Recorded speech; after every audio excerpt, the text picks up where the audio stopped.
The Roman invasion of Britain by the order of the Emperor Claudius in 43 AD was the trigger for some of the most bitter fighting these islands have ever witnessed. The very freedom of the native Britons was at stake, and like any proud people before or since, they would not part with their liberty without a fight to the death. The northern borders of the Roman Empire were witness to scenes of frenzied preparation. The Emperor Claudius, in the second year of his reign, had decreed that the tribes of Britain should feel the might of Rome.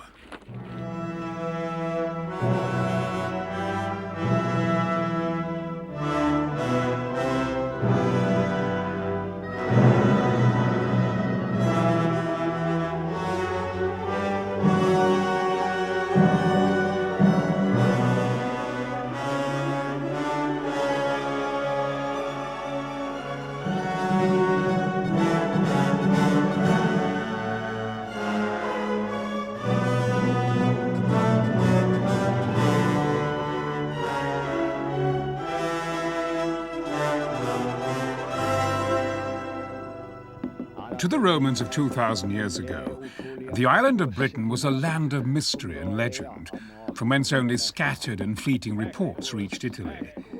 Nearly 30 years before the invasion preparations, a Roman fleet had been caught in a storm and blown onto its forbidding shores. When the survivors eventually returned to Rome, they brought back tales of terrible hurricanes, sea monsters, and the bizarre pagan rituals of an untamed warrior society. Britain was on the very edge of the known world, which was thought to consist of the continents of Europe, Asia, and Africa, surrounded by an endless sea. According to the science of the day, the large, mysterious island of Britain should not even exist. But exist it did. Britain at the time was a patchwork of tribal kingdoms, inhabited by people known as the Celts.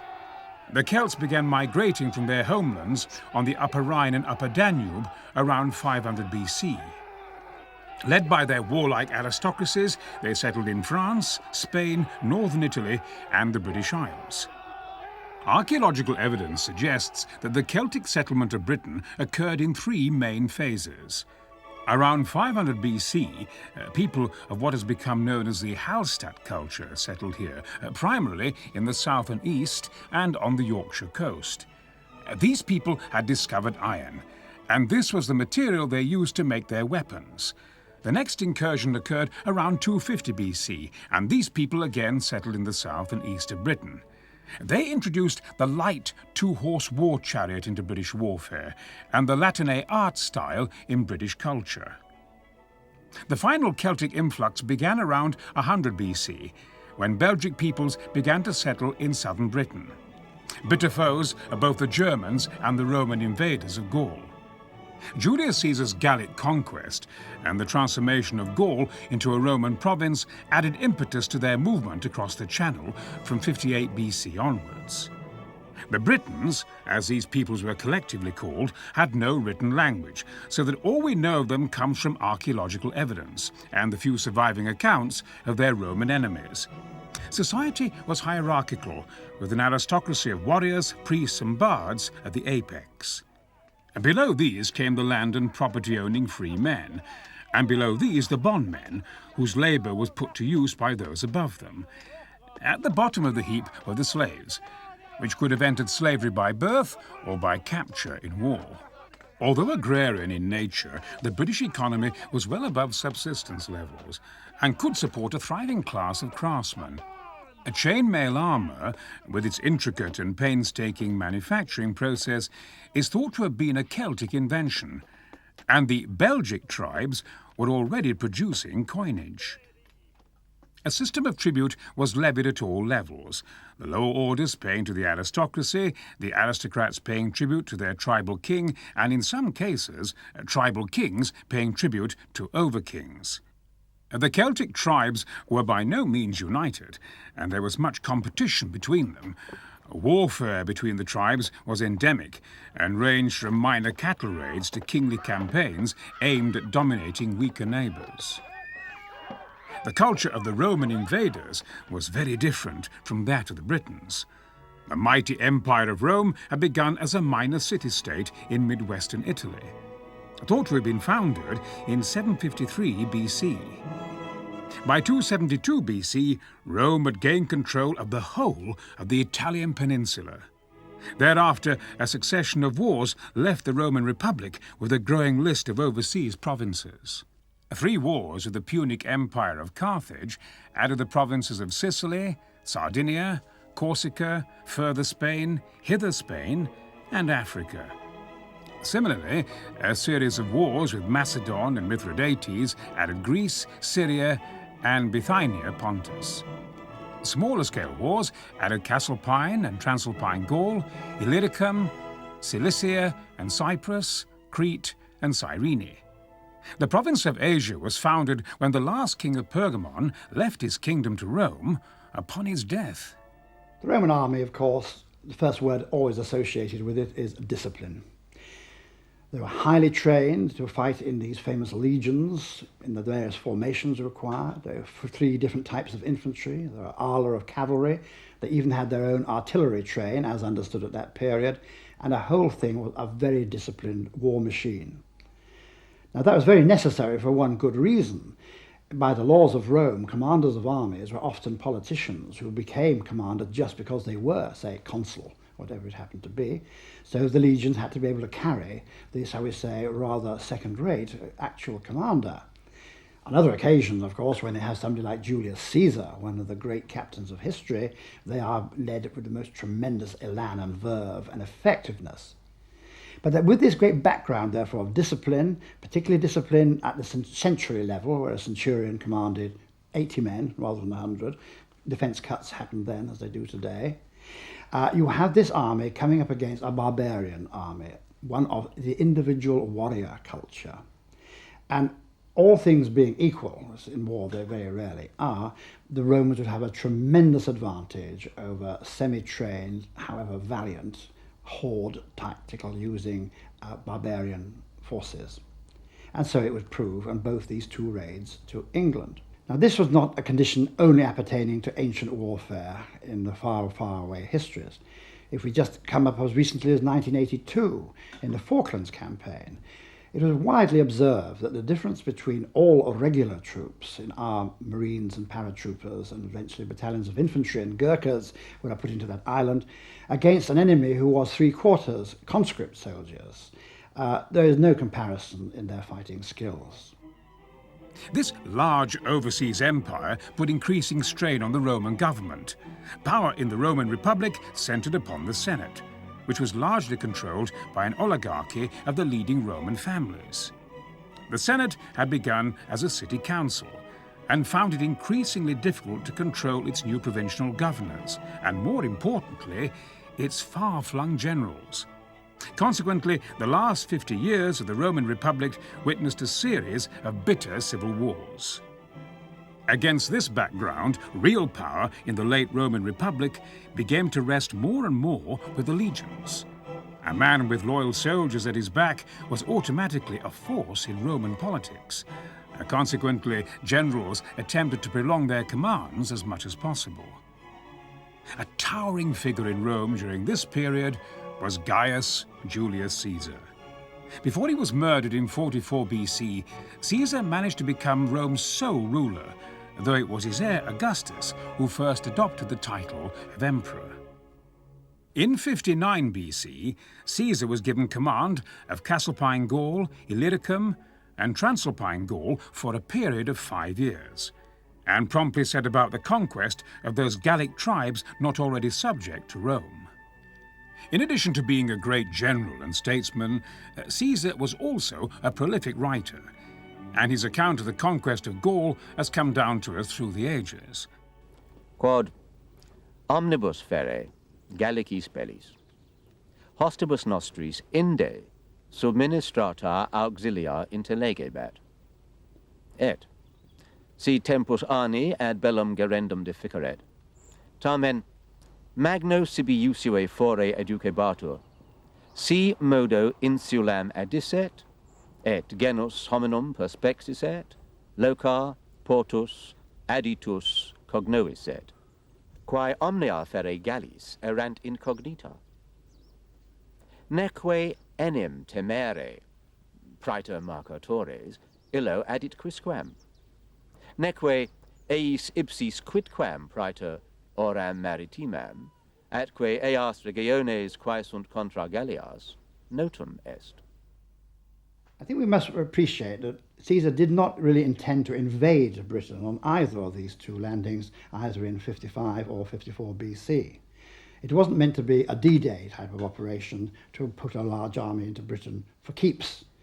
It was essentially a reconnaissance in force on both occasions.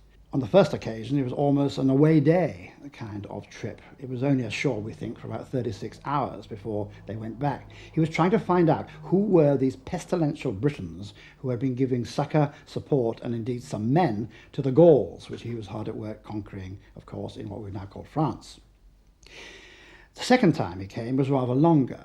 He decided to have a look in depth, reconnaissance in depth, if you like, and in fact spent several weeks in England with 2 or 3 legions, conquering the king of the South Britons, who was induced to become a tributary of Rome, to pay taxes to Rome, before again Caesar and his legions pack up, back onto the boats, and back to the continent. So both these attacks were only raids, basically speaking. And it would not be, in fact, until 43 AD that one of the successors of Julius Caesar in the reign of the Emperor Claudius, that the real invasion and conquest of Great Britain would begin. From that time onwards, we are part of the Roman Empire. We weren't in 54 or 55 BC. In 55 BC, Caesar took 2 legions and 80 transport ships with him on his first expedition. Warned of his coming, the Britons gathered to contest his landing. In the face of this determined resistance, the legionaries were very reluctant to disembark from the ships. Caesar recalled this famous incident in his Gallic Wars. Atque nostris militibus cunctantibus, maxime propter altitudinem maris, qui decimae legionis ferabat, contestatus Deus, ut ea res felicita legionae evenerit. Disilite inquit, milites, nec vultis aquilam hostibus prodere. Ego curte, meum rei publicae atque imperatori officium praestitero.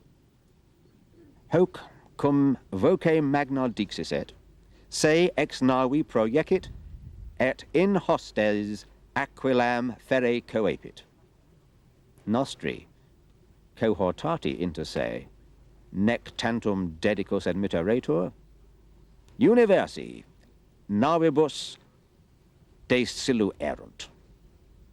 Hos item, ex proximis primis navibus cum conspixissent, subsecuti hostibus ad propinqua verunt.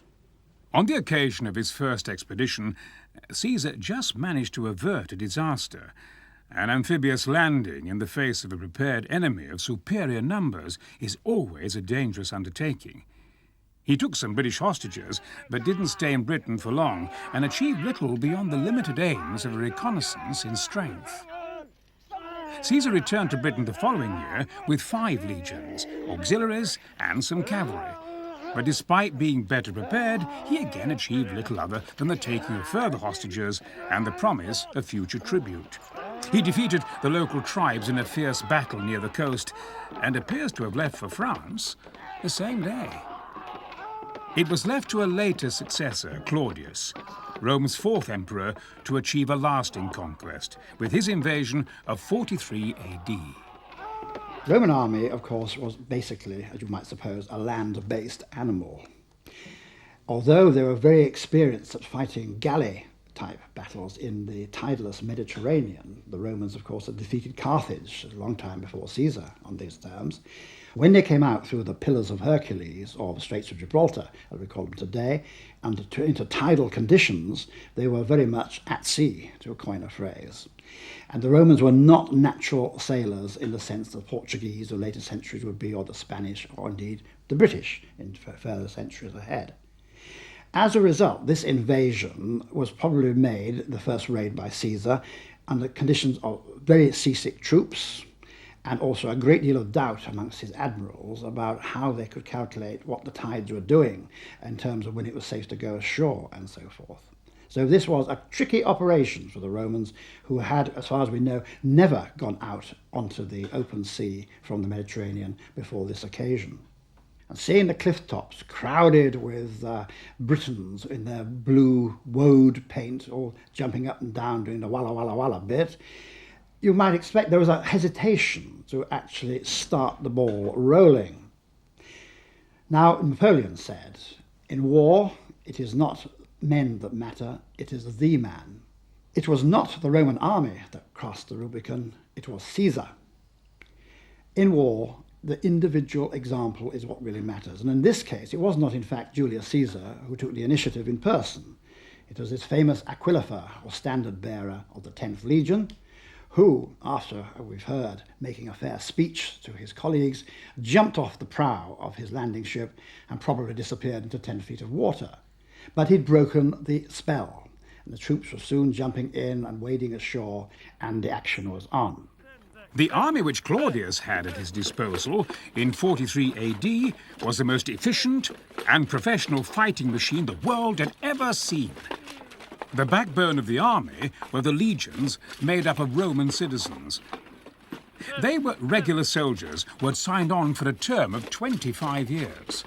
Recruits were drilled rigorously in both weapons use and various tactical formations, and regular training kept these units in a state of constant readiness.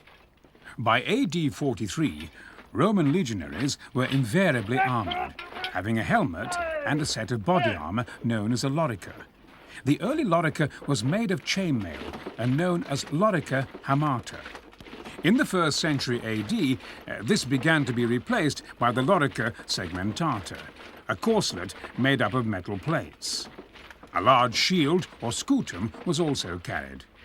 The main weapons of the legionaries consisted of 2 pila or heavy javelins and a short stabbing sword called a gladius. In battle, the pila was first thrown at point-blank range, at which juncture the gladius would be drawn, and the legionaries would jog to engage the shaken enemy. This method of fighting had originally been developed to break up and destroy blocks of opposing spearmen or pikemen, but it was to prove equally effective against the chariots, cavalry, and javelin men of the Britons. In addition to fighting in lines, the Romans used other battle formations totally alien to their barbarian opponents. One of these was the wedge, which was designed to pierce the opposing line so that the Romans could then attack their enemies from the sides and the rear. Another was the testudo, or tortoise formation, used to protect the unit from missile fire when advancing. The smallest unit in the legion was a contubernium, or tent party of 8 men. In barracks, these men would share 2 rooms. On the march, they would share a leather tent and a mule to carry it. The legionaries themselves would carry their own equipment and cooking gear. A century was made up of 10 contubernia and commanded by a centurion aided by an optio. Each century had its own signifier or standard bearer. The smallest tactical unit was the cohort, made up of 6 centuries and numbering 480 men. The cohort was commanded by the senior centurion, who generally left the actual command of his century to his optio. Each cohort had a signum as a standard. Until the middle of the 1st century AD, 10 of these cohorts made up the legion. This was later changed to 9 cohorts of standard size and 1 of double strength. Each legion was commanded by a legate, who had an eagle as its standard. The eagle was the most sacred symbol of the legion, and usually in the care of the most senior cohort. It was carried by the aquilifer, who was just 1 step down from a centurion. At around this time, the legions also acquired 120 cavalrymen each, organised into 4 turmae of 30 men. In the main, they functioned as messengers and escorts. Each legion also had its own artillery, which consisted of 60 bolt throwers called carabalistae, and 10 large stone throwers called onagri. The technology required to construct these was way beyond barbarian peoples, as the Romans would call them, and they outranged bows, slings and javelins considerably. The terror which these unreachable weapons must have inspired, especially when shooting flaming missiles at thatched wooden buildings, can well be imagined. Supporting the legions were cohorts of auxiliary infantry and auxiliary cavalry. The auxiliaries were recruited from the provinces of the Roman Empire and served for 25 years, gaining Roman citizenship on their discharge. Their function was to act as light troops and screen the legionaries from ambush or surprise attack. The auxiliaries were often raised from among the very people they were fighting. Their dress and standards of equipment were far lower than the much vaunted legionaries. Auxiliaries were often equipped with cast-off legionary armour and weapons. Adaptations and alterations were also made to uniforms of both legionaries and auxiliaries to suit local conditions, particularly the cold climate of Britain. The Roman army, as we've already mentioned, was a highly disciplined force, a real killer war machine. And that same efficiency which it represented could be a word for the whole of the Roman state and of Roman civilization which came behind the legions. But it was all based upon the power of the sword in the last analysis. Here we have an example of a Roman gladius reproduction sword, 2-foot long blade, very much a stabbing weapon rather than a hacking weapon, but good and sturdy, so the troops could use it for cutting firewood or cutting palisades, material from the trees, and so forth. The secondary weapon of every Roman soldier, whatever, of the infantry anyhow. Now behind the armies fighting against the Scots or the Welsh or the other northern tribes of Britannia, as England and Scotland was called at this period, of course, the Romans had to have lines of communication for reinforcements, for transfers of troops from one sector to another, so they built roads behind them. And one of the lasting signs of Roman civilization in Great Britain are the famous straight Roman roads, built very scientifically, and indeed in some parts of the world still exist to this day, because the Romans always built to last, and that's a factor in them. Now, being a highly disciplined people, they also brought schemes of law, systems of law behind them too, because you want a disciplined population supporting the troops or holding the frontiers and paying tribute to Rome and so forth. So Roman law, which still is a very important factor in our modern affairs, was brought to bear. And it is a very large part of modern European community law is in fact still based on Roman law. The equipment and fighting methods of the Romans' British opponents were very different. The majority of the British warriors were primarily farmers, rather than the professional soldiers which Rome fielded. Most would fight on foot in their family clan or tribal groups, using a spear, javelin, and a long, heavy slashing sword, if they had one. Slings also saw considerable use, especially amongst the tribes of the south and southwest. The missiles used by British slingers would usually be round pebbles. Roman surgeons had a special instrument for removing slingshot from the bodies of their soldiers. Although the range of a sling was inferior to that of a bow, slingshot often did more damage than the arrows of the time. It is thought that the series of ditches and ramparts found at the enormous hill forts which the Britons constructed, such as Maiden Castle in Dorset, were laid out with sling rangers in mind. Armour of any kind was very rare, most Britons having to make do with an oval or round shield, and the magical protection bestowed by the blue patterns painted upon their bodies with woad. The nearest thing which the Britons had to professional soldiers were the aristocratic chariot warriors. The two-horsed British war chariot was built for speed. Each British chariot had a crew of two, the warrior and his driver. The chariot warriors were the best equipped of all the Britons, but even they could rarely boast more than a helmet and shield for protection. Chainmail armour was expensive and very rare indeed.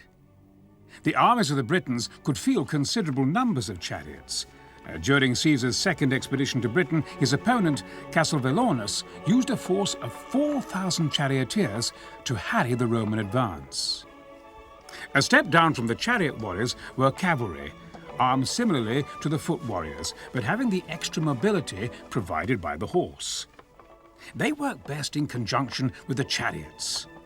Nearly 90 years before the time of Claudius, Caesar had observed the British chariots at war. Genus hoc est ex essedis pugnae. Primo, per omnes partes per requitant et tela coniciunt. Atque ipso terrore equitum strepit tu rotorum omdines plurumque perturbant. Et cum se inter equitum turmas insinua verunt, ex essedis disiliunt et pedibus proliantur.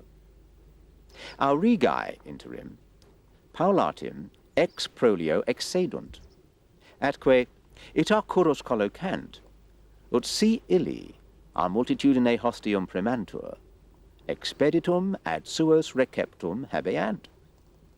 Ita mobilitatem equitum, stabilitatem peditum in proliis praestant. Ac tantum iusu quotidiano et exercitatione efficiunt, ut in declivi et praecipiti loco incitatu locos sustinere, et brevi moderari ac flectere, et per timonem procurere, et in iugo insistere, et se inde in currus citissimi recipere consuerint. At the time of the Roman invasion, politics in Britain were in a state of flux. Cunobelinus of the Cativaloni, ruler of a powerful Belgic hegemony in southeast Britain, had just died. His old age had seen a degree of squabbling amongst his sons, one of whom, Adminius, was expelled and fled to the Roman Empire. Adminius persuaded the emperor Gaius Caligula to support him, and in 40 AD Caligula launched an invasion of Britain. The expedition failed to venture further than the coast of Gaul, however. 6 months later, the unfortunate Caligula was murdered, and his uncle Claudius succeeded him as emperor. In Britain, too, there had been a death in the nobility. When Cunobelinus died, his kingdom was divided between two of his other sons, Togodummus, who is thought to have ruled an eastern kingdom from Colchester, or Camalodunum, as it was named by the Celts, and Caradoc, whose realm was centred at Caliver, the old capital of the recently absorbed Atrebates. Caradoc was to prove an implacable foe of Rome, and figures largely in the Roman histories of the time. They call him by a name which is much more familiar to us: Caratacus. Caratacus is described by Tacitus, a later Roman historian whose works have survived the intervening centuries, as ruling many peoples. Caratacus and his warriors quickly set about enlarging his realm at the expense of his neighbours. Among them was a certain Verica, whose kingdom centred upon Celcibil. When Caratacus overthrew him, he followed Adminius to take refuge with Rome. The flight of Adminius and Verica gave the Romans two useful pawns, should intervention in Britain be considered. In addition, other British rulers were promised that they could remain in power in return for their cooperation, or at least neutrality, should Rome invade. This certainly applied to the Iceni of Norfolk and to Cogidumus. It seems likely that Caratacus himself was also offered the status of a client king, an offer he refused. The only continuous account of the Claudian invasion to survive the intervening years was written in Greek by Dio Cassius, nearly 200 years after the events he describes. At about this time, Aulus Plautius, a distinguished senator, commanded an expedition to Britain. For a certain Bericus, expelled from the island by internal strife, had persuaded Claudius to dispatch a force there. Whether or not Claudius launched the invasion purely to aid Verica is not known, but from subsequent events this seems unlikely. Britain had provided a safe refuge for enemies of Rome since Julius Caesar's conquest of Gaul. And perhaps it was felt to be potentially dangerous to allow such a focus of anti-Roman feeling to flourish unchecked. Or perhaps it was deemed necessary to regain the prestige lost in the wake of Caligula's farcical invasion attempt of a few years earlier. Another factor could well have been Claudius's wish to emulate, and better, Julius Caesar's wondrous expedition to the ends of the earth in 55 BC, or the emperor's desire to celebrate a triumph in Rome and thus add further luster to his house. The material benefits of a new grain, cattle, gold, silver and iron-rich province was also doubtless considered. Whatever the real reasons, in the spring of 43 AD, 4 legions were gathered to form an invasion force. The 2nd Legion, the Augusta, the 9th Legion, the Hispania, the 14th Legion, the Jemima, and the 20th Legion, known as Valeria Victrix, were summoned and mustered at the northern coast of Gaul. In addition to the legions, 20,000 auxiliaries were also summoned. These have been estimated at around 13,000 men of the auxiliary cohorts and 7,000 cavalry, making the total invasion force around 40,000 strong. The commander appointed to lead the expedition was Aulus Plautius. Plautius met a major hurdle right at the start, as his men mutinied and refused to embark. Dio recalled the events in his history. The soldiers grumbled at having to campaign outside the inhabited world, as they put it, and they refused to listen to him, until the freedman Narcissus, who had been sent by Claudius, mounted the commander's platform and began to address them. At this point, they were still more annoyed at Aulus Plautius, and disinclined to let Narcissus utter a word. But all of a sudden, they shouted out aloud the well-known cry, "Lo, Saturnalia!" This because, at the festival of Saturn, the slaves dress up in their master's clothes to keep holiday. After this, they readily obeyed Plautius's orders. To guard against the possibility of a contested landing, the Roman invasion force had sailed in 3 separate divisions. It is thought that the major force made for Richborough, whilst the diversionary force landed at Dover and marched westwards to draw off any forces which may have gathered to oppose the landings. But what of the 3rd force? Later, forts were built at both Richborough and Dover to hamper attacks against Roman Britain, and another fort was built at nearby Lympne for the same purpose. And perhaps Lympne was the site chosen for the 3rd landing. Alternatively, perhaps the 3rd force was intended to link up with British allies, in which case Cogidumus's later power base around Chichester could have been chosen. Archaeological remains of legionary equipment from this period have indeed been found here. Having heard of the mutiny and remembering Caligula's abortive invasion of a few years before, Caratacus had not thought it necessary to muster his warriors. This gave Plautius time to secure his main base at Richborough. It seems likely that the British tribes of eastern Kent, seeing the strength of the Roman forces, rapidly came to terms with him. The news that the Romans had actually invaded after all must have come as a rather nasty surprise, but the 2 Belgic leaders, Caratacus and Togodumus, nonetheless gathered their warriors to oppose the Romans. Caratacus and Togodumus joined forces and, boosted by further reinforcements, decided to make a stand at the river Medway near to where Rochester now stands. At this point, the river was tidal, and the Britons thought that the Romans would be unable to cross without a bridge. Plautius was, however, well prepared for this eventuality. A number of Batavian and Frisian auxiliary units were specially trained to cross rivers in full armour. These were ordered across the river, and their unexpected attack, coupled with the confusion they caused by killing numerous chariot horses, allowed Vespasian, in command of the 2nd Augusta Legion, to make a further crossing at a different point upstream. Vespasian's crossing also took the Britons unawares and was able to inflict considerable casualties. Vespasian was destined later to become a future Roman emperor. There was much fierce fighting as the Romans brought more and more men across the river, whilst the Britons attempted to snuff out the original bridgehead.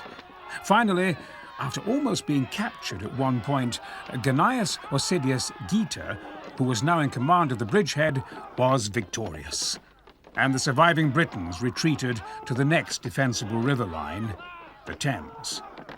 Although it was not immediately clear at the time, the fate of free Celtic Britain had been sealed. The Britons were able to reach the north bank of the Thames without too much difficulty and took up positions there. But the Batavians again managed to swim over, and another force managed to secure a bridge a little further upriver. Many Britons were cut off between these Roman pincers and cut down. But an incautious pursuit of others resulted in some losses to the Roman auxiliaries when they became trapped in impassable marshes. Autogodumus was killed soon after the Medway crossing, either through treachery or in one of the skirmishes which followed the battle. This left Caratacus as sole commander of the Belgae.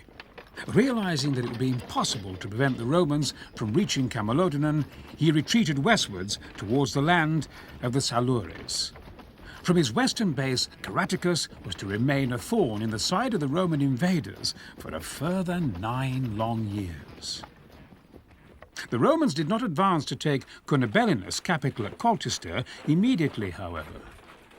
Plautius now sent word to the Emperor Claudius, so that he could come to Britain and secure the final defeat of the Cativaloni personally. Claudius sailed from Italy to Marseille and then proceeded by road and river to Boulogne on the north coast of Gaul. He brought with him some reinforcements which had been gathered earlier, including a detachment of the Emperor's personal Praetorian Guard and a number of elephants, the first which had ever been seen in Britain. Crossing the Channel, Claudius joined the troops who had been awaiting him on the Thames. Taking them with him, he crossed the river, engaged the barbarians who had gathered to dispute his advance, gained the victory, and captured Camalodunum, the royal seat of Cunobellinus. Later, he won over numerous tribes, some by battle, some by negotiation, and was hailed imperator several times, contrary to custom, for the rule was that none should be allowed to receive this accomplishment more than once in any campaign. Disarming these tribes, he handed them over to Aulus Plautius, who received instructions to subdue the remainder of the country. According to inscriptions on triumphal arches at Rome, 11 British kings submitted to Claudius during his 16-day visit. Their cooperation was vital for the next stage of the conquest. The 2 most dangerous tribes still in arms against Rome were the Duratriges of Dorset and Somerset and the Belgae of Dorset and Wiltshire. The task of subduing them was given to Vespasian and his legion, the Second Augusta, and it is possible that they were dispatched before the arrival of Claudius. A biography of Vespasian by Suetonius Tranquillus tells us that whilst in Britain, Vespasian fought 30 battles, subjugated 2 tribes, and captured 30 oppida, or native fortresses, as well as the whole of the Isle of Wight. Vespasian's campaign in the south and west, launched from Chichester, must have been a fairly swift affair, as excavations of some hill forts in this area suggest that improvements to their fortifications were suddenly halted in this period. The excavations also show the effectiveness of the Roman weaponry, with skeletons showing evidence of skulls punctured by Pila. In addition, the skeleton showed evidence of sword slashes and thrusts from the long spatha of the auxiliaries and the shorter gladius of the legionaries. One skeleton was found to have a bolt from a Roman catapult still embedded in its spine. The remains of the hill fortresses in this area, such as Maiden Castle in Dorset, are still very impressive by any standards. How much more formidable must they have seemed with their stone and wooden ramparts still intact, as Vespasian's legionaries must have seen them. Thanks to their superior weaponry and training, however, the Celtic fortresses do not seem to have posed too serious an obstacle for the Romans. Following an artillery barrage of flaming missiles to set fire to the buildings and cause confusion within, the hail of missiles would then be concentrated at certain designated points, so as to allow the legionaries, probably in testudo formations, to fight their way in. Once inside, the individual valour of the British warriors would prove no match for the disciplined charge of the Roman troops. In this kind of operation, it was often the auxiliary troops who would be used for the initial assault, rather than the precious legions, who would be deployed only when strictly necessary. As the Augusta legion subdued the southwest, the 20th Legion built a legionary fortress at Camalodunum so as to establish a strong base to the rear of the advancing legions. The activities of the 9th and 14th Legions following Claudius's departure are less clear. It seems likely that the 9th advanced north through the territory of the Corytani and established a base at Lindum or modern Lincoln. Similarly, it is probable that the 14th advanced through the Midlands and established themselves in the lands of the Dobonai. When Aulus Plautius returned to Rome in 47 AD, the frontier zone of the Roman province of Britannia had been established. A band running from the River Humber through Lincoln, Leicester and Cirencester to Exeter on the south coast. Plautius' successor as governor of Britain was Ostorius Scapula. But before he arrived to take over the reins, the situation in Britain deteriorated dramatically. Taking advantage of the change of governors, Caratacus launched a concerted attack on the tribes friendly to Rome. No accounts of Caratacus's movements survive for the years between the Medway battle of 43 AD and his sudden reappearance in 47 AD. But we can safely assume that this implacable enemy of Rome had not been inactive. We are quite right to be very admiring of the Roman military machine, but I mustn't give you the impression that everything went smoothly, even in the conquest of a hairy little offshore island called Britannia. By 47 AD, we find the major conquests getting underway. But as late as 60 AD, we are still fighting, the Romans are still fighting against the Welsh, for example, and they never tamed the Picts and the Scots, because after all, they built the famous walls in the north of the country to seal off the Roman Empire and a line between Carlisle and Newcastle upon Tyne. There were times when the Roman army, in fact, had a full-scale disaster on its hands, when, in spite of their vaunted training, their discipline, and the rest of it, they had a disaster when everything broke down. There was a whole legion lost in Scotland, for example. We never know where, but it disappeared from the Roman army lists and was never recreated. We don't know what happened to it, but we do know what happened in Germany to 4 legions under the consul Varro, which in the Teutoburgerwald, about the same sort of period, the complete army disappeared without trace. So things could go wrong for the Romans, and indeed, during the Iceni revolt of Boudica and her tribes, again, a whole Roman legion is supposed to have been butchered in the early stages of that operation. But like all armies, the Romans don't make a great deal of noise about their defeats. The victories, yes, they have every detail of those, but their disasters, they prefer to draw a veil across. Despite the occasional setbacks, the lion's share of the victorious war during this period fell to the Romans. Following 2 major defeats at river crossings and the fall of the Cativalorni kingdom, it was by now obvious to Caratacus that Rome could not be defeated in set-piece battles on open ground, no matter how bravely the Celts might fight. The power of the legions was just too great. The answer to his dilemma was to fight the Romans only in difficult hilly or wooded terrain, and to conduct a hit-and-run guerrilla campaign rather than face them in open battle. By 47 AD, Caratacus seems to have been chosen as war leader by many of the yet unconquered tribes. It would have been impossible for him to have achieved this position without the active support of the Druids. Roman historians imply that the main reason for the Roman antipathy towards the Druids was their practice of human sacrifice and divination from the entrails of their human victims. In addition to their role as nature priests, however, the Druids served as the teachers and advisors of the Celtic nobility. Indeed, this is the stratum of Celtic society from which the Druids themselves were drawn. Consequently, they wielded considerable influence over Celtic society as a whole, not just a single clan or tribe. They were steadfast in their opposition to Roman rule, which is why the Romans wished to destroy them. Obviously, at this time, the Druids saw Caratacus as their best chance of survival. Of course, there were some temples in ancient Britain. There's Stonehenge, for example, and Woodhenge at Avebury was almost certainly, although it is still argued about, religious centres of one sort or another. But with the Romans, they bring in a great many different gods, of course, of which, from the army's point of view, the cult of Mithras was the most important, the slaying of the great bull. But we must never forget, it was also the Romans in the time of Constantine that brought Christianity to Great Britain for the first time. It wouldn't last, it would have to start again after the Dark Ages, but it was the Romans who brought in Christianity, and there are several ruins of Christian churches built by the Romans still to be found in London, York, and others of the great cities. At first, Caratacus' attacking strategy of leaving the Roman forts alone and harrying the pro-Roman settlements behind them met with success, but he underestimated the speed of Ostorius' reaction. Assembling a force of auxiliaries, Ostorius launched a counter-offensive which soon drove the invaders out of the Roman province.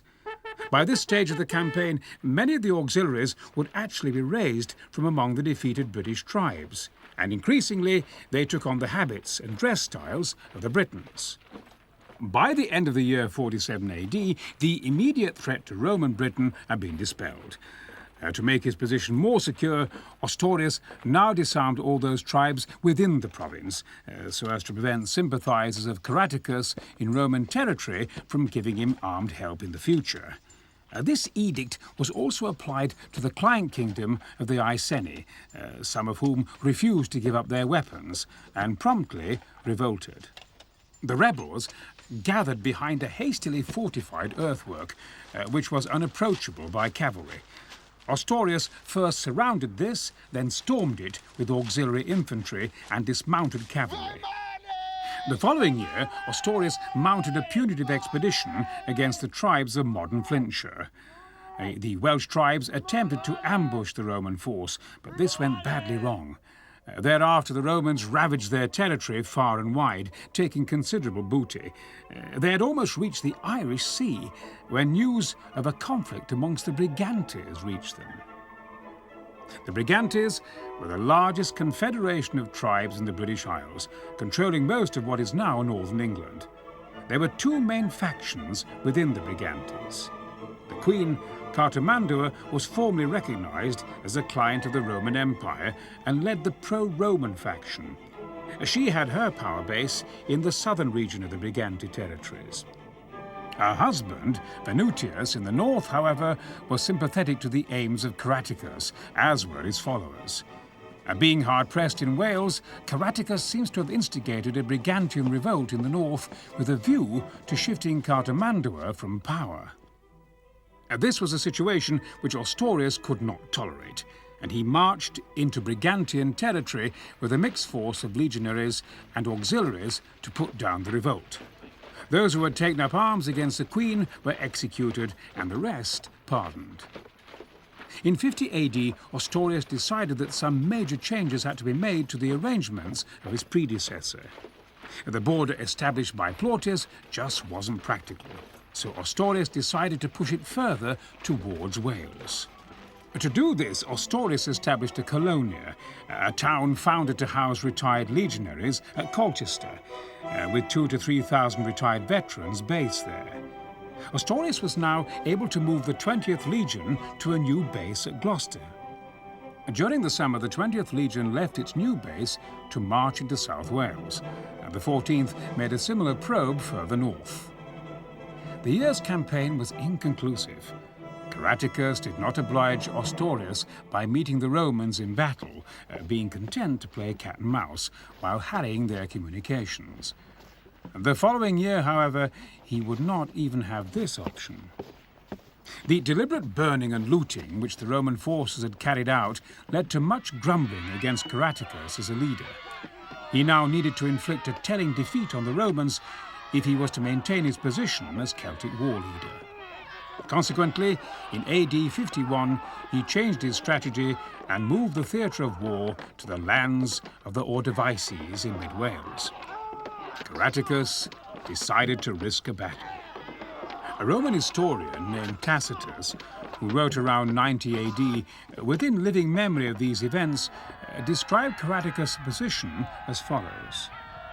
He selected a site where numerous factors, notably approaches and escape routes, helped him and impeded us. On one side, there were steep hills.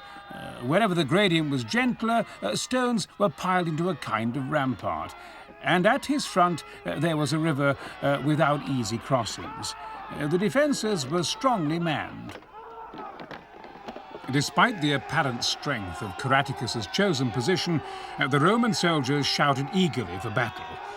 They must have been heartily sick of tramping through Welsh rain on the lookout for an unseen enemy, and wished to put an end to the trouble and discomfort this Caratacus was causing them. Having surveyed the ground, Astorius ordered the attack.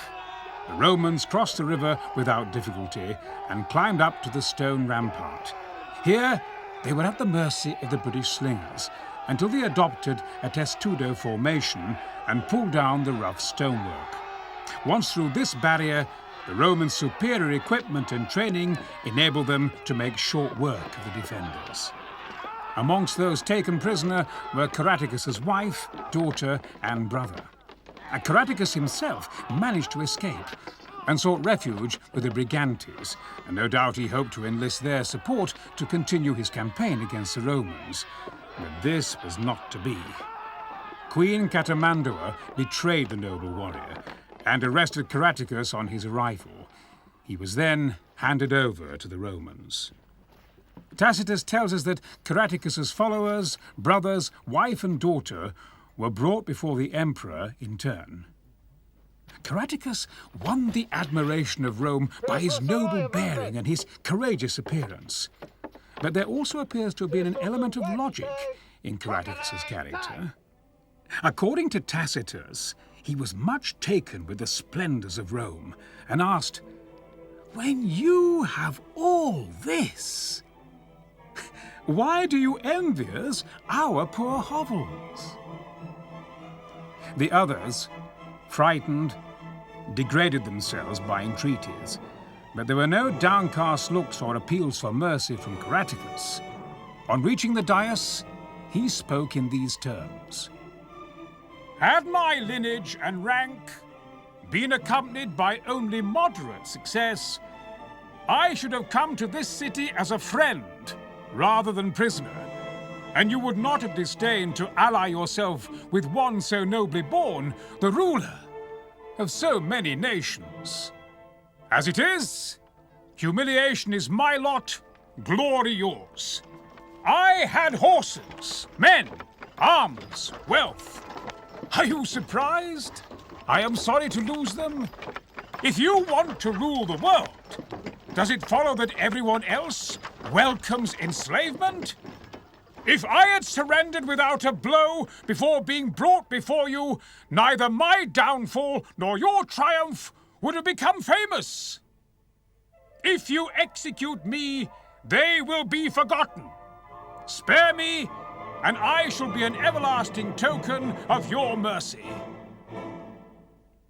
Moved by the proud eloquence and upright being of his vanquished foe, Claudius did indeed show mercy, and Caratacus stepped off the stage of recorded history as a free man. In Britain, however, there was still considerable resistance to the invasion, particularly from the Silures, who defeated a complete Roman legion. But with the departure of Caratacus, the focus of Britain's resistance had gone. Other than in isolated revolts and uprisings, the grip of Rome slowly tightened on Britain. That grip would, however, be challenged spectacularly by a great warrior queen and her followers. That is another story.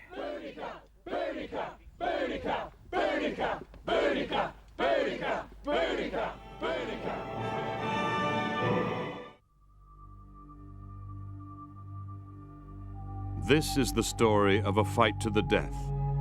It would not result just in the death of a man, but of a whole city and the culture that went with it. This is the story of 100 years of struggle, a struggle in which there could only be one winner.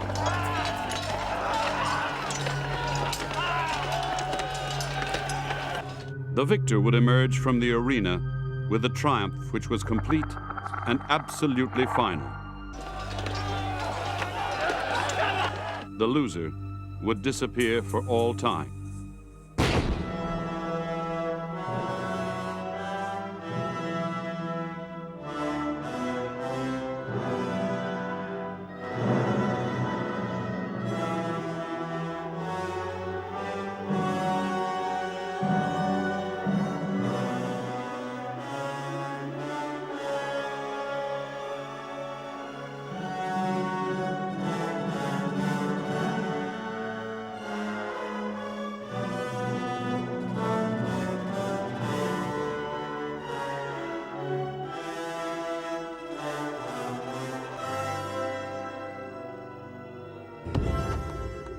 In the war between the two greatest city-states of the ancient world, there was to be no compromise, no mercy.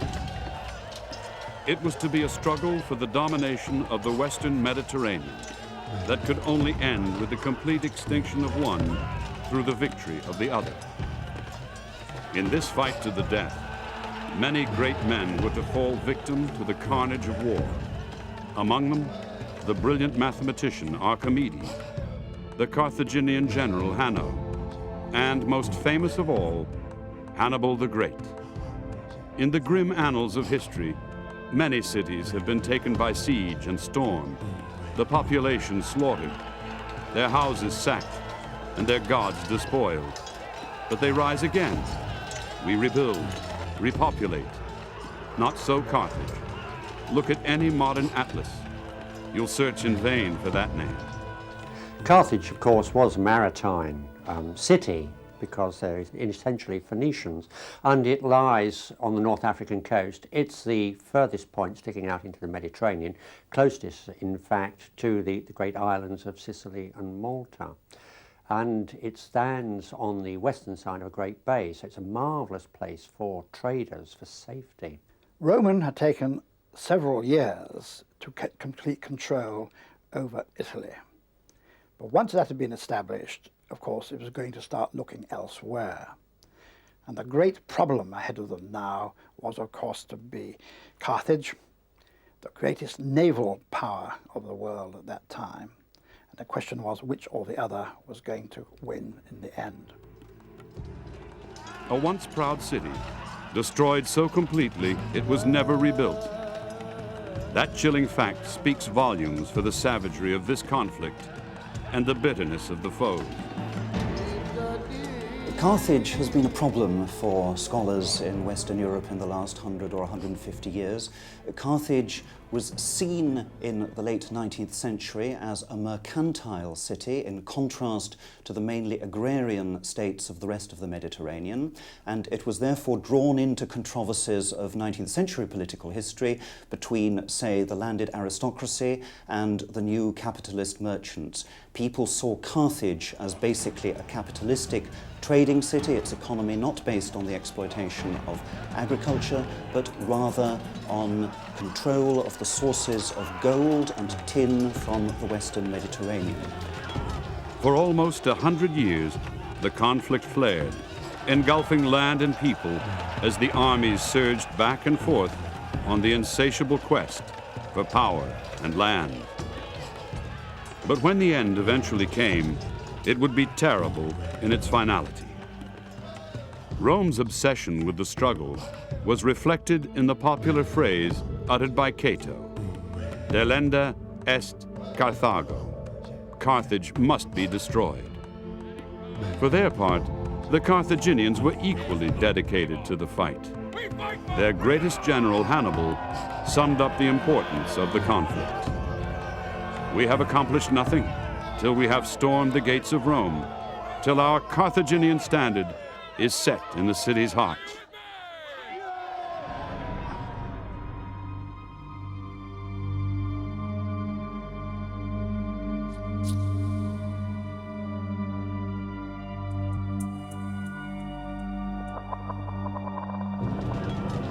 The campaigns against Carthage were the first which the Romans had fought outside of Italy.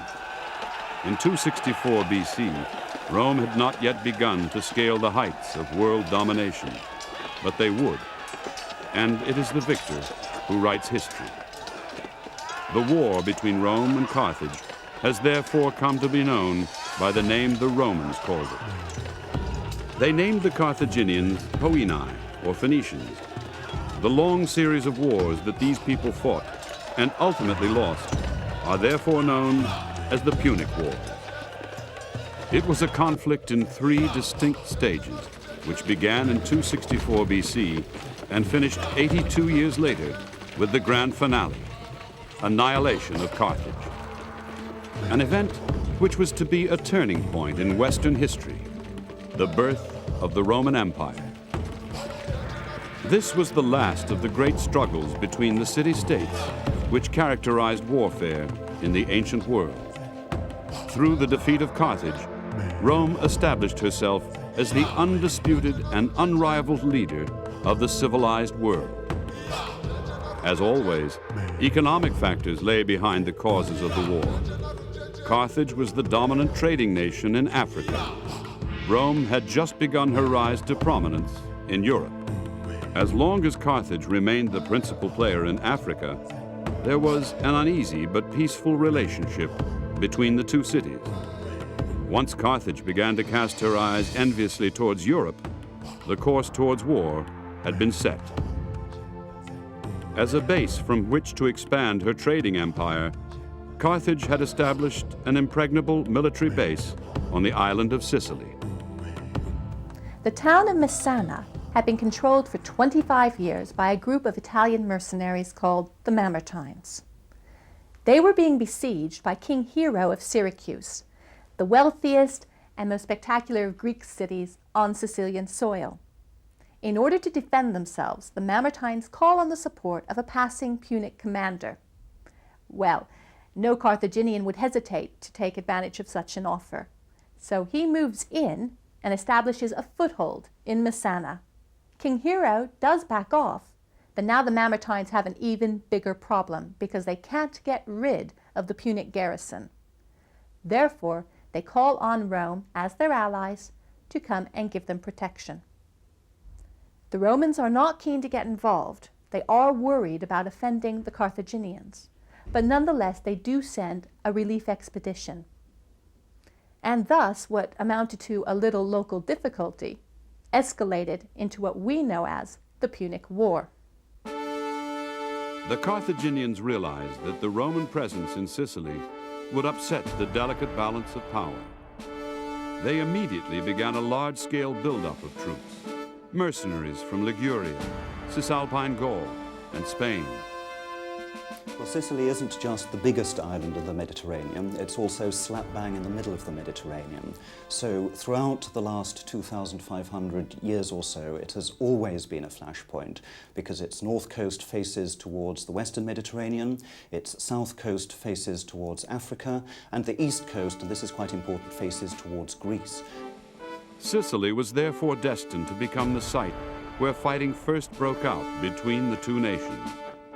These were the first blows in a war which would spread to engulf the known world and lead to the death of a city.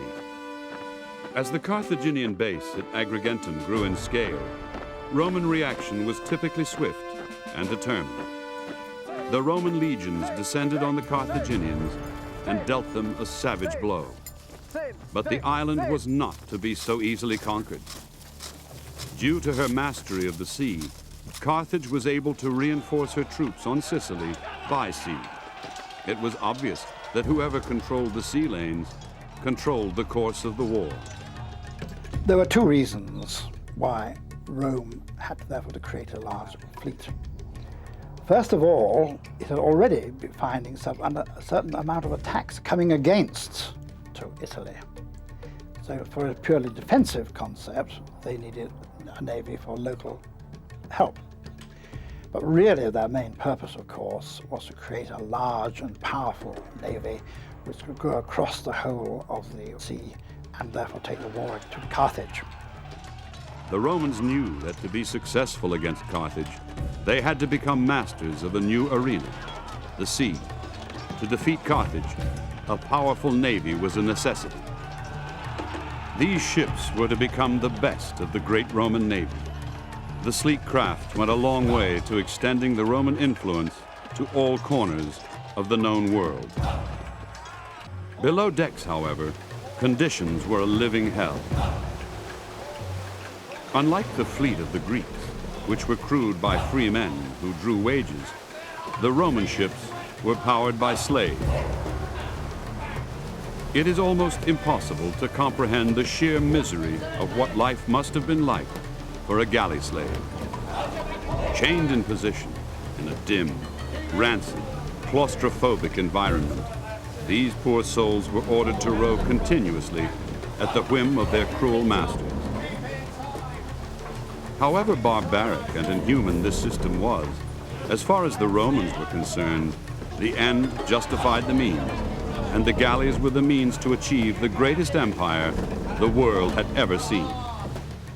When we try to find the remains of the Carthage, which the Romans sacked and razed to the ground, it's the maritime element that we can find, because where the galleys lay, the ship sheds, they have been found and they've been excavated. So in fact we can, by measuring the foundations, the slipways there, we can tell exactly how large the Carthaginian galleys were, which fought against Rome and of course which lost. As one might expect, the start made by the Romans in the drive for domination of the sea was inauspicious. The first few encounters made the Roman navy look as green and inexperienced as, in reality, it was. But ultimately, this new force would bring to an end the Carthaginian command of the seas that had endured for centuries. The years of Carthaginian naval invincibility were about to be shattered.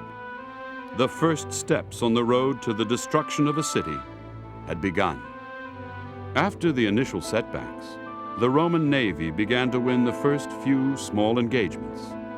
This was enough to fuel the desire to take the battle into the very heart of enemy territory, Africa itself. These early successes at sea hid a greater threat for the Romans on land. Their forces were commanded by the Roman consul Atilius Regulus, a man whose arrogance was eventually to destroy Roman gains in Africa. He would allow victory to be plucked from his grasp. By his foolishness, he would prolong the life of the doomed city he had come to destroy. The Roman armies landed on the inhospitable shores of North Africa. From here, they could easily build a threat to Carthage. To show they meant business, they swiftly took possession of the town of Clupea. With 15,000 infantry and 500 cavalry, Regulus began the march towards Carthage, plundering and laying waste the land as he progressed. Under Marcus Atilius Regulus, the Romans achieved remarkable success on African soil. Originally, he was only set out there to establish an advanced base and to wait for reinforcements. In fact, he discovered that the opposition was so weak that he kept moving until he was within a day's march of Carthage itself. Too late, Carthage understood that it was about to face a formidable army. The Carthaginian commander, Hamilcar, led his troops out to meet the Romans who had reached the town of Addis, 15 miles south of Tunis. They were to face an adversary who would one day come to dominate the world, a legacy which would derive from a mixture of brute force and cunning. The Romans were to show both that day. A surprise dawn attack by the Roman legions quickly dispersed the Carthaginians. The desert sands now ran red with blood for the first time. Despite a spirited counteroffensive, the initiative now lay with the invaders, and Hamilcar was forced to retreat to Carthage itself. Within a short space of time, Tunis fell into the hands of the Romans. Carthage and Carthaginian morale was now effectively at its lowest point. All Regulus had to do was to maintain an effective siege, starve the defenders into submission, and the war would be over. Rome would have her first great victory overseas.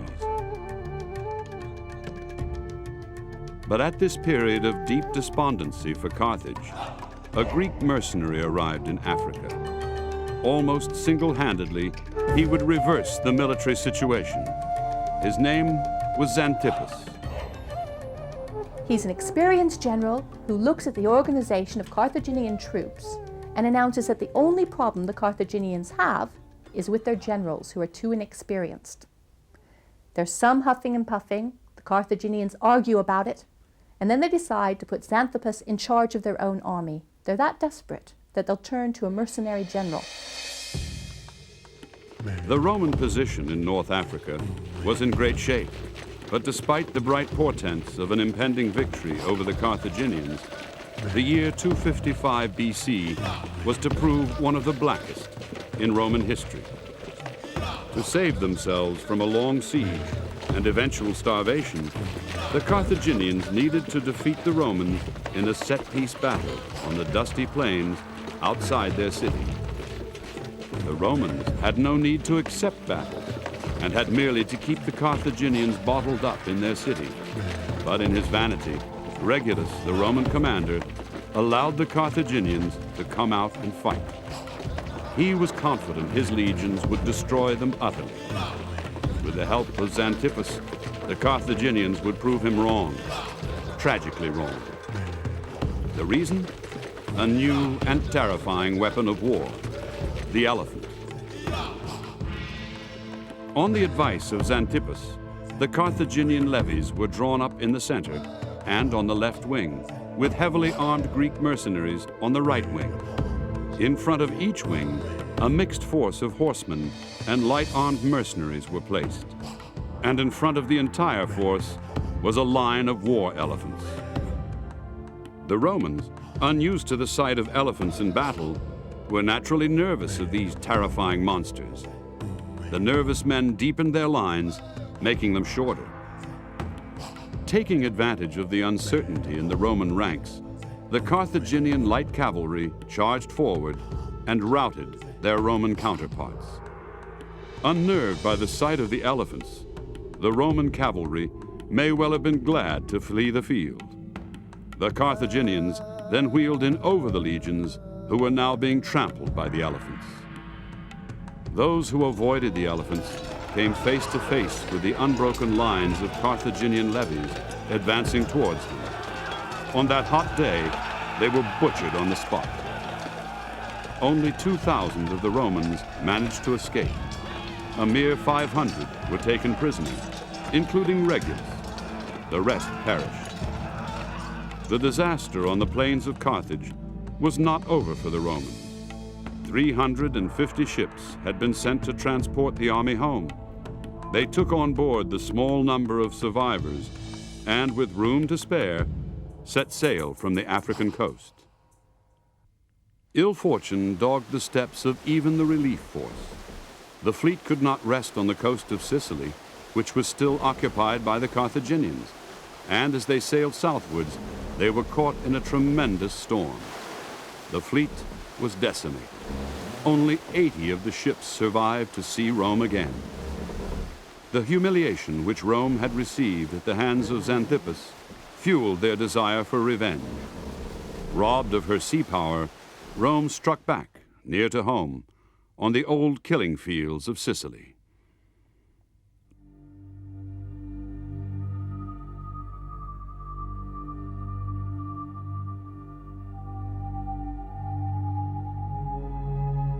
Despite much bitter and protracted fighting, neither side was able to turn the situation in Sicily to their advantage.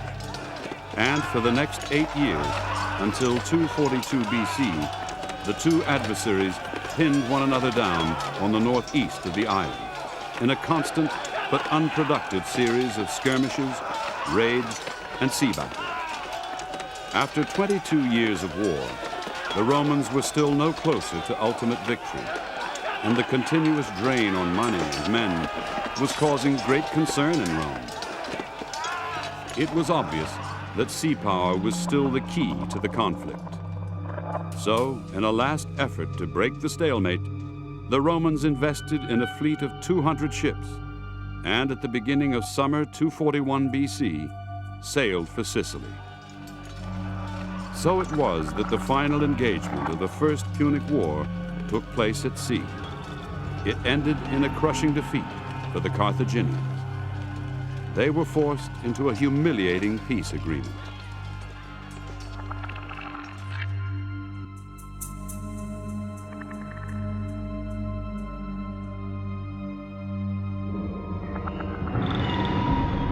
During the course of the First Punic War, the balance had swung in favor of Rome. Inevitably, the scales were to tip back the other way. One man was to play a greater role than any other. In the Second Punic War, a man rose to prominence who, with his ingenuity, courage, and resourcefulness, made his place in the history books secure. His name was Hannibal. As the fates swung back in favor of Carthage, his actions would take him to the very gates of Rome. Was Hannibal solely responsible for causing the Punic War? Was he driven by his hatred of the Romans? By desire for revenge from the First Punic War? Perhaps, but I think that neglects what his father and his brother-in-law were doing in Spain in the intervening period, conquering Spanish territories, and it also tends to diminish Rome's own responsibility for the Second Punic War. For example, it doesn't point out that the Carthaginians, of course, were reacting to the way the Romans grabbed Sardinia from them. Surviving records of the man are naturally few, but the Roman poet Juvenal immortalized Hannibal in one of his satires. Put Hannibal in the scales. How many pounds will that peerless general mark up today? This is the man for whom Africa was too small a continent, though it stretched from the surf-beaten ocean shores of Morocco east to the steamy Nile, to tribal Ethiopia and new elephants' habitats. Now Spain swells with his empire. Now he surmounts the Pyrenees. Nature sets in his path high alpine passes, blizzards of snow. But he splits the very rocks asunder, moves mountains with vinegar. Now Italy is his, yet still he forces on. We have accomplished nothing, he cries, till we have stormed the gates of Rome, till our Carthaginian standard is set in the city's heart. Well, the Second Punic War can be seen partly, of course, as a war between Rome and Carthage, but also as a war between one particular group of Carthaginian commanders, related, the family we call the Barcids, and Rome. And the war was fought on two levels. On one level, the Romans decided that they had to eliminate not just Hannibal, but Hannibal's relatives, and that's the reason why right from the start of the war they went to the support of one of their allies in Spain, and the Spanish War was as fiercely fought as the war in Italy itself and had very interesting long-term consequences. The fact that Spain is a country which speaks Latin language today as a result of the Second Punic War.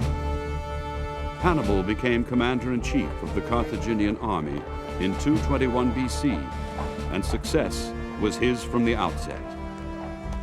He masterminded the storming of a city belonging to the Romans at Saguntum in Spain after an 8-month siege. Goaded beyond restraint by this new young upstart, Rome declared war again in 218 BC. In a swift and decisive move, Hannibal embarked on his epic march from Spain to Italy. The pages of history were about to be altered forever. Hannibal had his winter headquarters at Nova Carthago. A move on Rome meant crossing the Alps. Traditional military thinking would have said, wait for spring, then move. But Hannibal, great general that he was, understood the value of surprise. He would move in winter, come what may. Hannibal is another of the greatest commanders of this period of the Old World. He'd been told by his family that his greatest enemy was to go and destroy Rome. That was the only thing he was to attempt for. And so he conquered great areas in Spain, and then, which totally shook Rome, was when he brings his army across over the Alps. Hannibal had at his disposal some 90,000 infantry, 12,000 cavalry, and 37 elephants. Some of these troops had to be left to secure territory in Spain, So he marched over the Pyrenees and arrived in Gaul, now France, with 50,000 infantry and 9,000 horse, together with his full complement of elephants. Arriving at the River Rhone, Hannibal organized a successful crossing. Despite constant attacks, he then slipped away from a Roman contingent led by Scipio, who was astonished to find that Hannibal and his entire army had eluded him by moving in the opposite direction from the one he expected. Surely he could not be planning to cross the highest mountains in the world, the Alps. Surely the feat was impossible. Hannibal knew better. Who was then the great general Hannibal? Well, Livy presents Hannibal as, rather curiously, having the outstanding characteristics of a good Roman general. He showed vigor, he shows courage, he's a superb tactician. He shows all the stoic virtues. For example, he'll wear his cloak and sleep on the ground like his sentries. He can withstand extremes of hot or cold. He's the first to attack, he's the last to retreat. All of these build up the image of a noble opponent, an outstanding enemy. But he adds to that a twist, because after listing the virtues, he lists the vices. And he says that Hannibal shows more than the usual Punic perfidy. He's given to inhuman cruelty, and he shows complete disregard for truth, honor, and piety. Simply to reach the mountains, Hannibal was constantly passing through the lands of other peoples. He came frequently under attack from hostile tribes along his route as he began to climb up into the mountains. Already his army was beginning to dwindle, as the historian Livy recalls. The Carthaginians thus found themselves facing two enemies, the hostile tribesmen and the terrible difficulty of their position in the narrow mountain defile. It was a case of every man for himself, and in their struggles to get clear of danger, they were often fighting with each other rather than with the enemy. It was the horses more than anything else which created havoc. Terrified by the din, they were soon out of control. In the confusion, many men and soldiers were flung over the sheer cliffs and fell to their deaths thousands of feet below. When they were planning to go over the Alps, Hannibal questioned how will they supply the troops. His friend and close relative, Mago, says, well, we'll just have to get them used to the idea of cannibalism. As people die, we can then eat the dead soldiers and move on. So you can see how a reputation may have arisen of cruelty. By late autumn, the weather in the mountains is already as bad as the worst winter at sea level. Hannibal's men spent 3 days constructing a road through the snow and ice of the Alps, but they battled on, and the 20,000 infantry and 6,000 cavalry reached the Po plains of northern Italy 5 months after leaving Nova Carthago. Having showed his skill as a strategist, Hannibal was now to prove his brilliance as a commander. In doing so, he would instill such great fear in the Romans that his name would be forever remembered.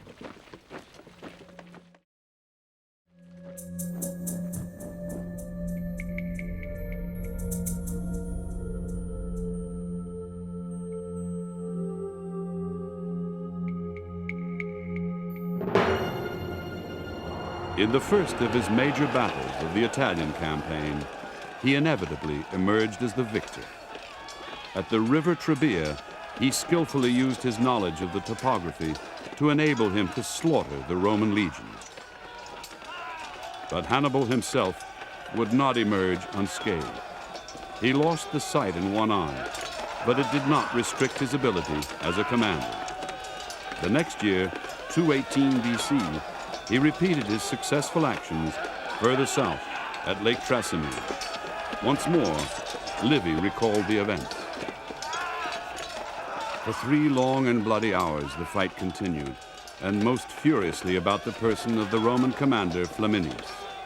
A mounted trooper, putting spurs to his horse, cut down the armor-bearer who had tried to check his murderous intent, and drove his lance through Flaminius's body. The consul's death was the beginning of the end. Panic ensued. Men tried blindly to escape by any possible way, plunged into the edge of the lake till the water was up to their necks, and they were either drowned or, struggling back, exhausted into the shallow water, were butchered wholesale by mounted troops who rode in to meet them. The Romans lost 15,000 men. 2,000 were taken prisoner. The following year, the slow progress of the Carthaginian army through Italy continued. Hannibal moved on again, down to Apulia on the Adriatic coast, laying waste the land as he passed. The Roman defeat at Lake Trasimene had several serious consequences. In the first place, the consul, Flaminius, was killed in battle. Then the other consul attempted to send reinforcements, which arrived 3 days late and also were wiped out by Hannibal. The end result, of course, is that morale at Rome plummeted. They weren't used to losing, and yet they'd had the news of 2 major disasters. Hannibal seemed to be unstoppable. In 216 BC, he inflicted another heavy defeat on the Romans in his famous victory at Cannae. The largest Roman army ever amassed and commanded by one man was completely destroyed, their fighting skills absorbed by a huge crescent formation of magnificent Celtic and Spanish warriors. Livy tells of an encounter between 2 commanders in the chaos that followed the battle. "Courage," said Paulus. "You have little time to escape. Do not waste it in useless pity. Get you gone and tell the Senate to look to Rome and fortify it with strong defenses before the enemy can come. And take a message to Fabius that while I lived, I did not forget his counsel, and that I remember it still in the hour of death. As for me, let me die here among my dead soldiers." The 2 men were still talking when a crowd of fugitives swept by. The Numidians were close on their heels. Paulus fell under a shower of spears, his killers not even knowing whom they'd killed. Almost the entire army shared the fate of Paulus. Well, we don't really know where the Battle of Cannae was fought in detail. Probably it was on the south bank of the river Amphibious in southern Italy. But the fact is that the ancient historians who described the battle, Polybius and Livy in particular, weren't really interested in these details. What they were interested was, again, a good literary account of a marvellous battle with a wonderful, surprising victory for Hannibal with his much smaller forces over the much larger Roman forces. As dawn rose over the field of battle, the extent of human butchery was awesome. Livy describes the scene. All over the field, Roman soldiers lay dead in their thousands. Here and there, wounded men covered in blood who had been roused to consciousness by the morning cold were dispatched with quick blows as they struggled to rise from amongst the corpses. Others were found still alive with the sinews in their thighs and behind their knees sliced through, baring their throats and necks and begging who would to spill what little blood they had left. Some had their head buried in the ground, and having apparently dug themselves holes and by smothering their faces with earth had choked themselves to death.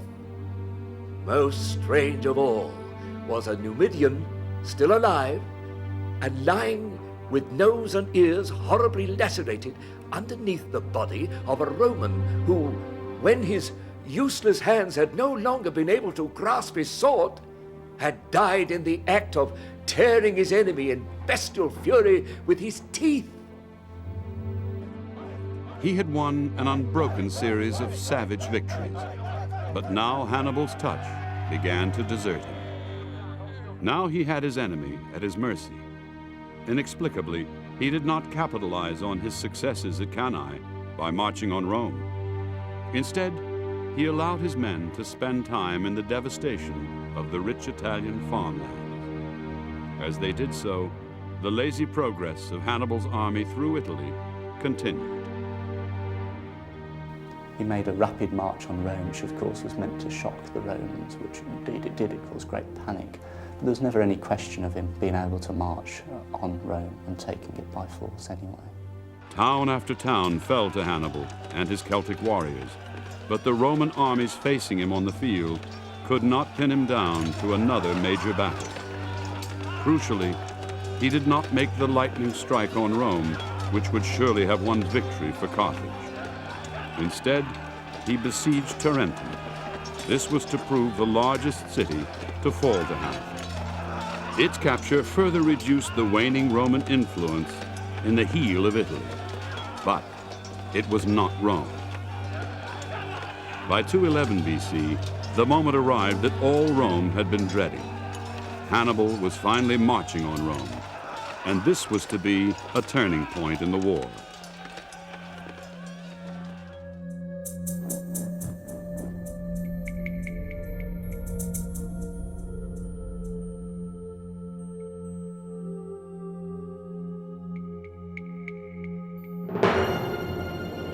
It is said that he who hesitates is lost.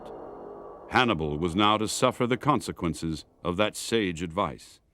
His hesitation was to have grave consequences for him and his city. The wheel of fortune was about to turn against him. He had missed his chance. Rome was once again gathering her military strength. Instead of assaulting Rome, Hannibal turned aside from its great walls. It is a moment in history historians will debate forever. Once more he fell to plunder and devastated the surrounding countryside. Hannibal, it seemed, had lost the masterful touch that was the hallmark of the initial years of the campaign. He was never to regain the momentum of the early successes. Little by little, the Romans began to gain the upper hand, recapturing territory they had lost to Hannibal. Inexorably, the tide was turning.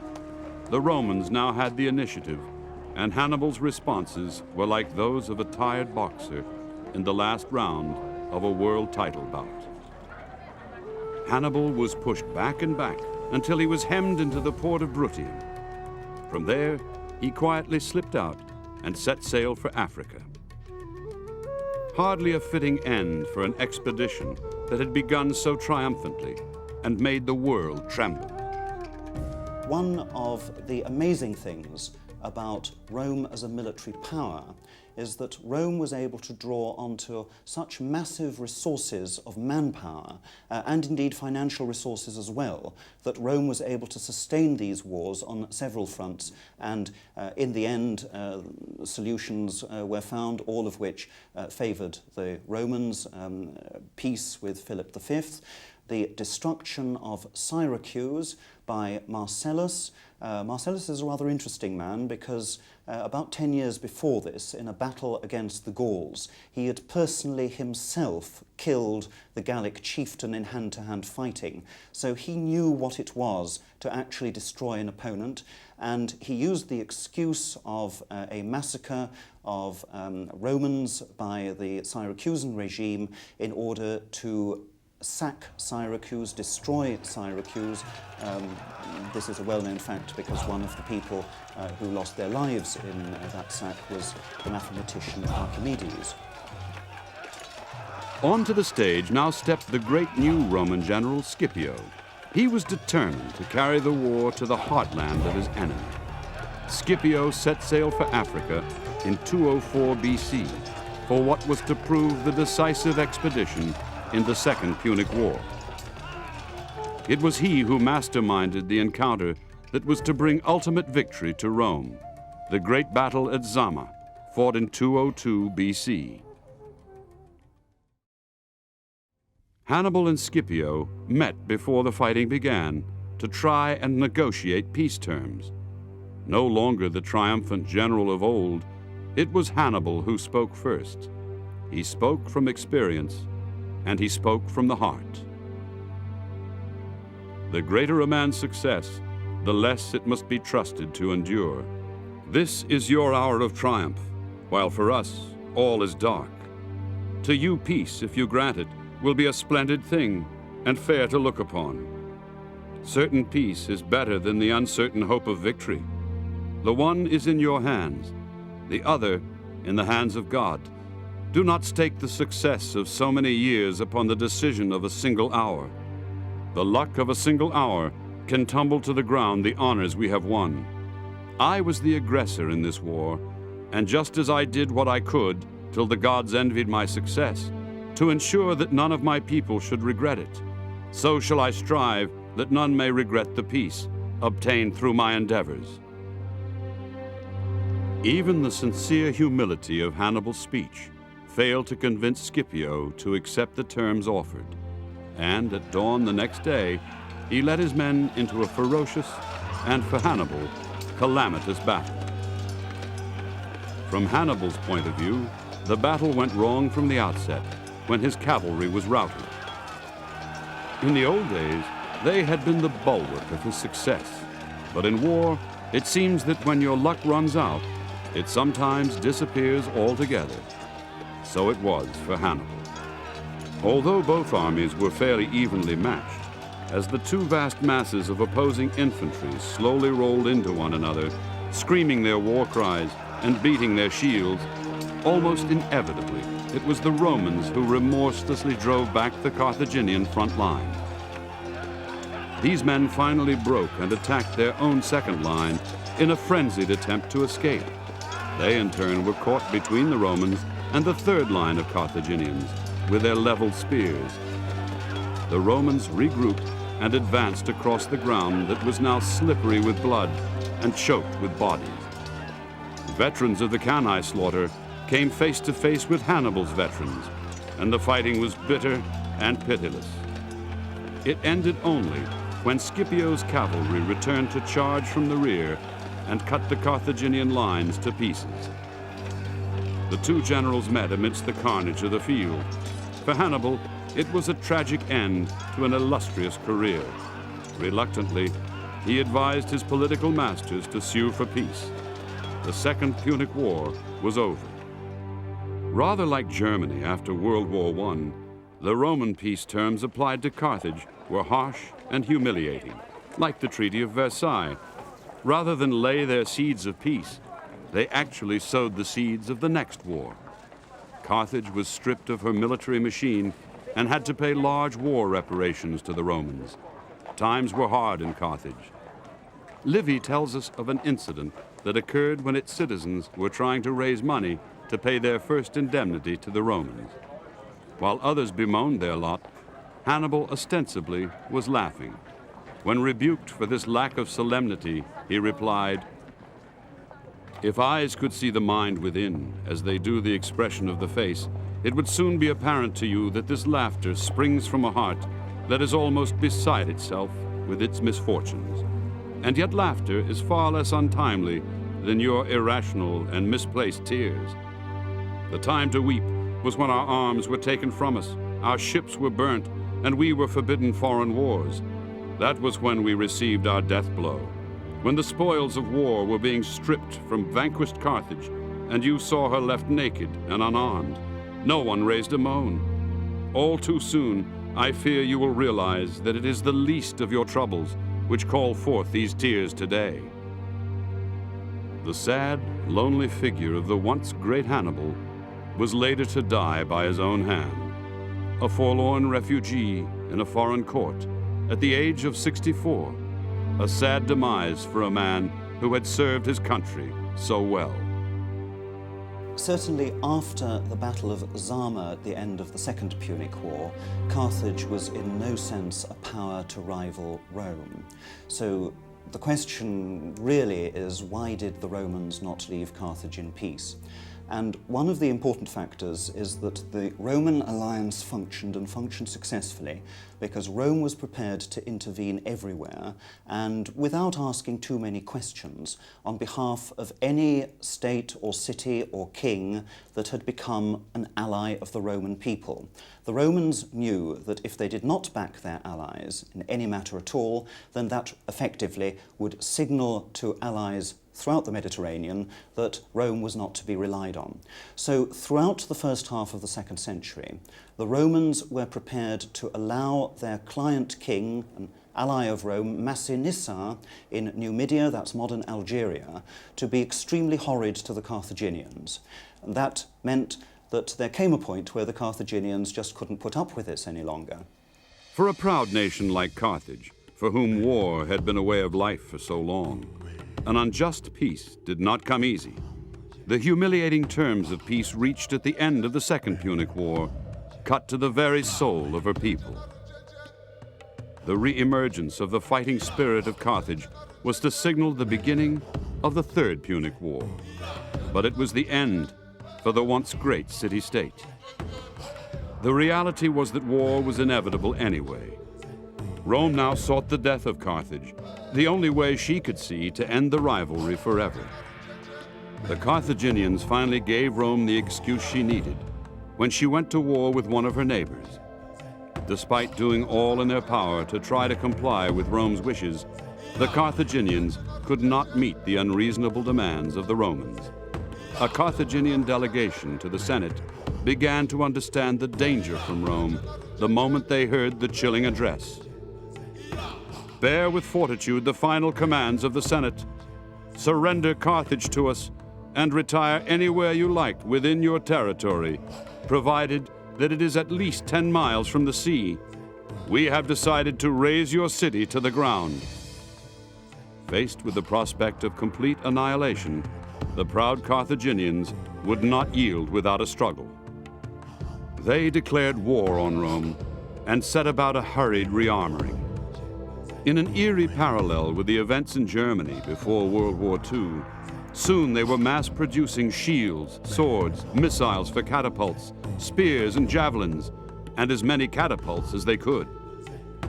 The Romans still believed Carthage to be almost defenseless. They believed that a simple assault would be sufficient to take the city. Taking their leisure, the Roman army arrived and camped in front of the defenses, but it was not to be as simple as they imagined. 3 attempts to take the city were repulsed. Using a huge battering ram, the Romans smashed their way through the outer defenses, but a determined counterattack by the Carthaginians threw them back. These attacks and counterattacks dictated the course of a protracted war which would drag on for the next 3 years. Finally, in 146 BC, Scipio was in a position to deliver the final blow to the city. And when it came, it brought with it the most brutal and bloody street fighting recorded in ancient history. One of the reasons why the Romans decided that Carthage had to be destroyed and taken over by Rome was not necessarily that the Romans were afraid of Carthage, though there was one Roman who constantly said that they should be afraid of Carthage. That was Cato the Censor. It was rather perhaps that the Romans were afraid of their allies, the Numidians. What the Romans didn't want was for Carthage to be totally part of the Numidian-controlled territory. So, in a sense, the Romans may have intervened in the Third Punic War not because they were afraid of Carthage, though they obviously used Carthaginian resistance to Numidia as an excuse, but because in a war between Carthage and Numidia, they didn't want Carthage to fall to Numidia.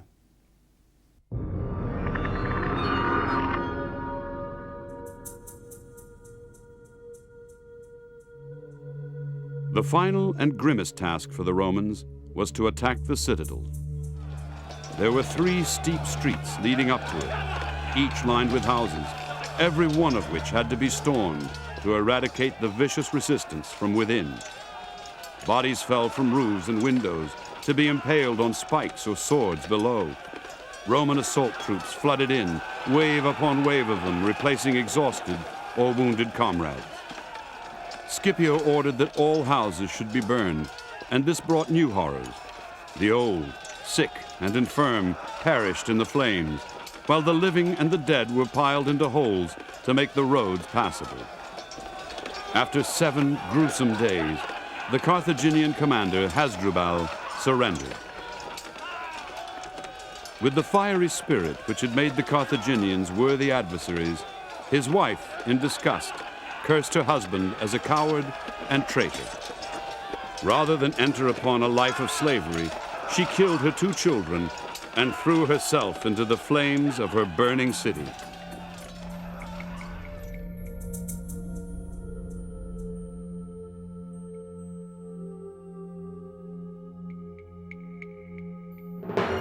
Carthage was destroyed by the Romans because Rome could not have a contestant in the trade war.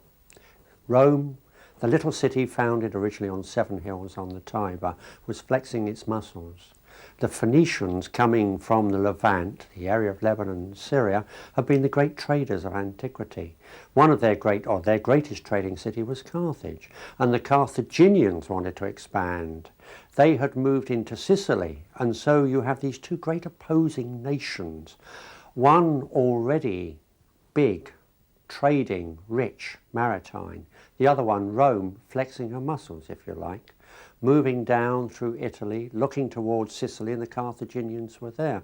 And this is why we had this series of Punic Wars. They're essentially trade wars and a war of supremacy, as indeed we know. Eventually, Rome was master of the known world.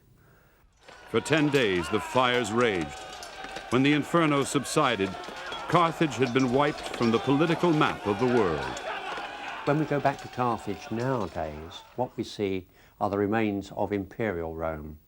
Outside of modern Carthage is an area called Bursa. This is where we find the great amphitheatre, the baths built by the Roman Emperor Antoninus Pius in the 2nd century AD. So really, Carthage of the Carthaginians, you cannot see it except in the museum, in the material relics which have been found by excavation. Virtually nothing stands above ground.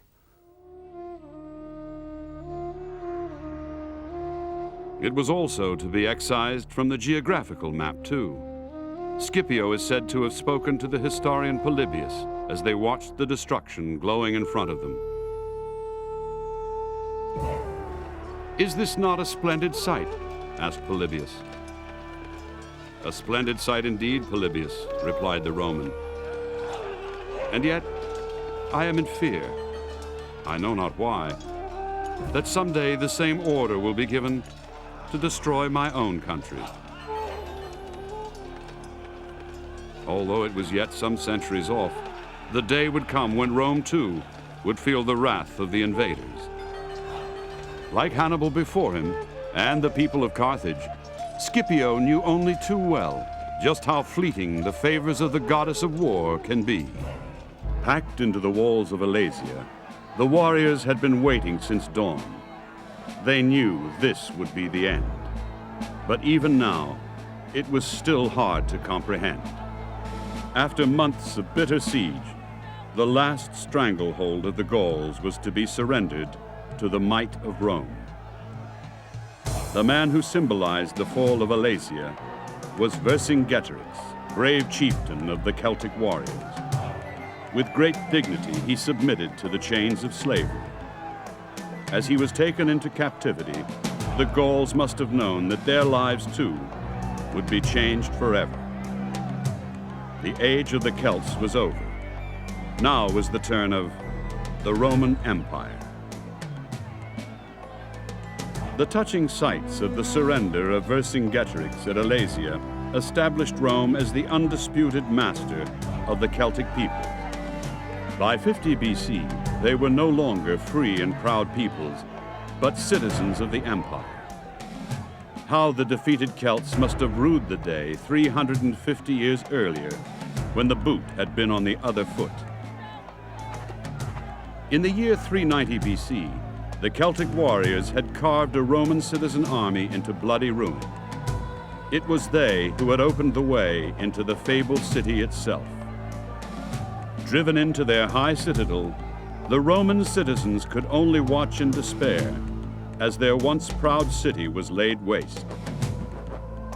Now they had had enough. Faced with starvation, the Romans agreed to pay a huge ransom in gold. They would pay the barbarians to go away. Defeat had been total, but there was more to come. As the gold was being weighed, the warriors' leader Bran stepped forward and in a dramatic gesture flung his own sword onto the scales with the words, "Vae victis," woe to the defeated. He wanted even more gold. Left with no other alternative, the Romans had to pay over the last of the gold in the city. It was a bitter humiliation which Rome would never forget. It would take time, but they would have their vengeance in full.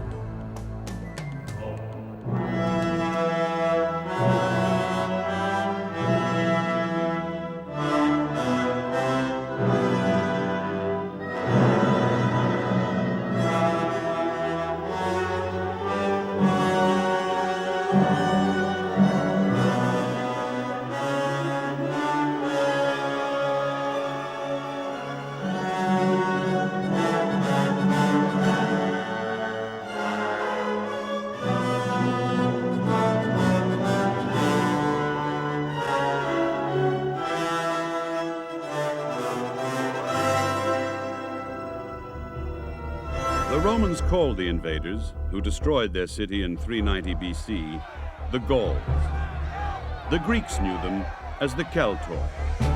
The mists of time and the passing of centuries has obliterated much of their history. But there are those who argue that both names are still recognizable in Scotland and Ireland today as the modern Gaels and the Gaeltacht, or community of the Gaels. Now the Gaeltacht precariously survives only on the far western fringes of Europe and in the few relics of a once great power which dot the landscape of Britain. But in the 4th century BC, they dominated a vast swathe of land stretching from the Atlantic to the Black Sea and from the Baltic to the warm shores of the Mediterranean. The Celts were probably the most successful peoples of later prehistoric Europe, and they had a culture which was very different from that of the Greeks and Romans, but nonetheless it was in many ways much more sophisticated than a lot of people tend to suspect. They did not have an organisation which was based on the state. They had no concept of state. They had no concept of the kind of political system based on towns and so on that you find in the classical world. But despite that, they had a society which was very dynamic, materially very well developed. Although classical writers were quick to dismiss them as savage barbarians, the Gauls and Celts enjoyed a rich and diverse culture.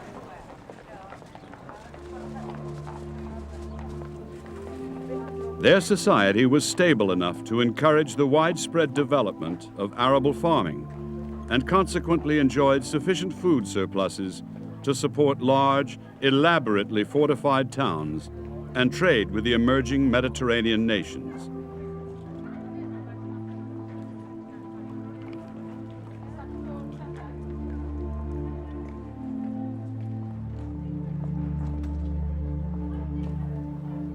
This, in turn, supported a surprisingly sophisticated economy. Many of the Celtic peoples had their own coinage.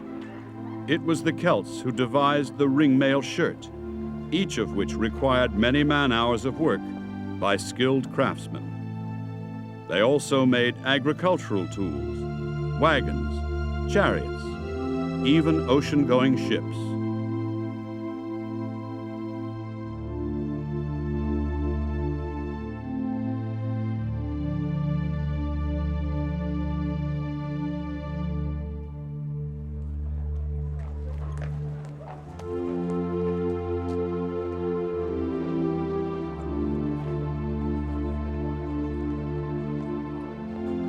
The Celts were famed in the ancient world for their love of decoration and adornment. Most famously, their neck decorations, or torques, worn by many warriors. Often these were of solid gold.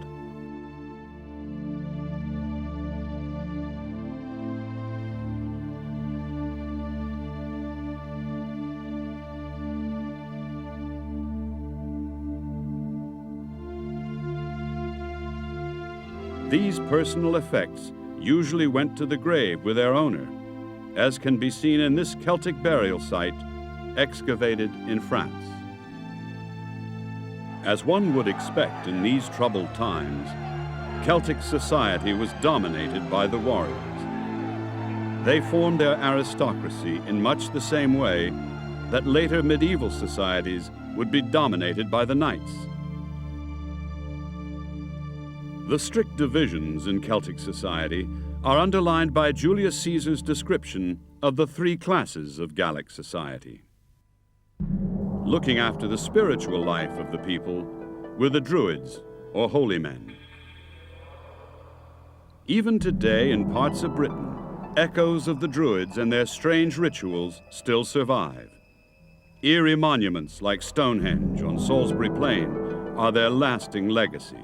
One of the things that classical writers were particularly disgusted about was the fact that they practiced, as they saw it, human sacrifice, and some writers in particular went to town on wicker cages filled with humans that were set fire to, and about the fact that they seemed to collect heads.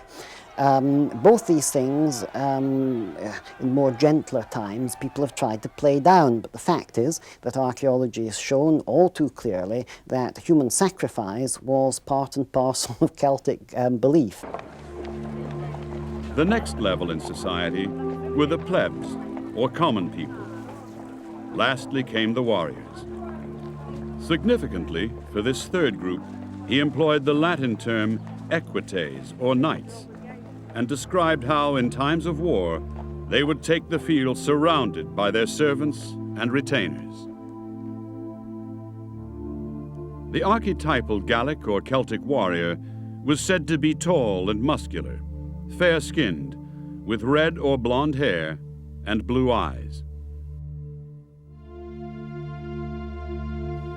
As we have seen, the Celt loved decoration, and he adorned himself with brightly colored clothing and exquisitely worked metal jewelry.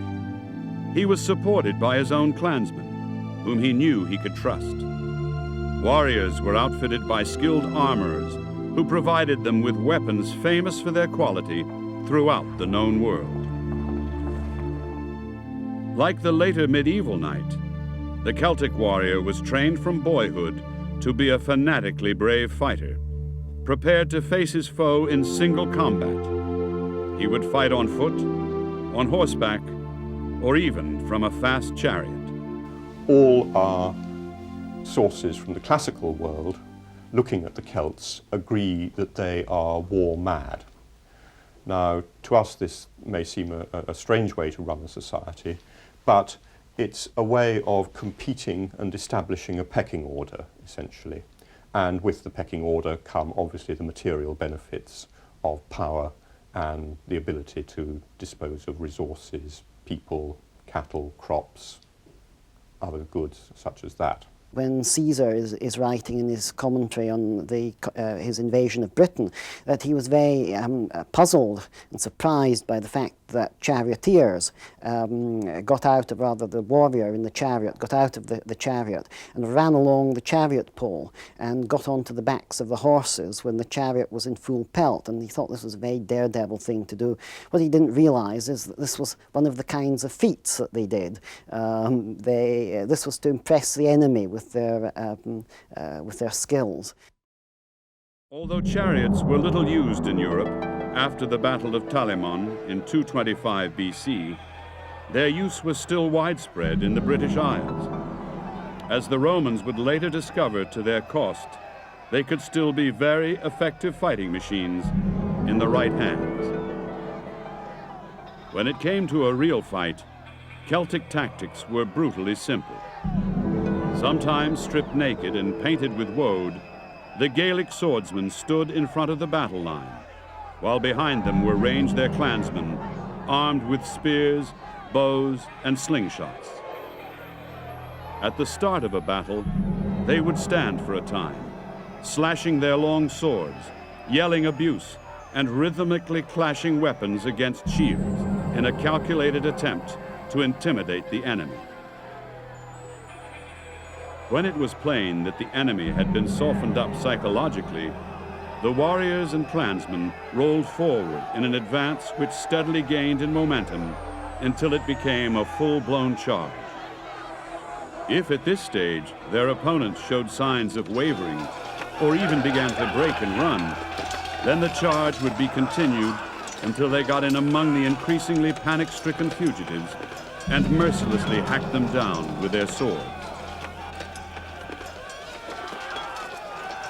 On the other hand, if the enemy stood firm, the Gauls too would halt, hurling both missiles and insults in a renewed attempt to stampede the enemy.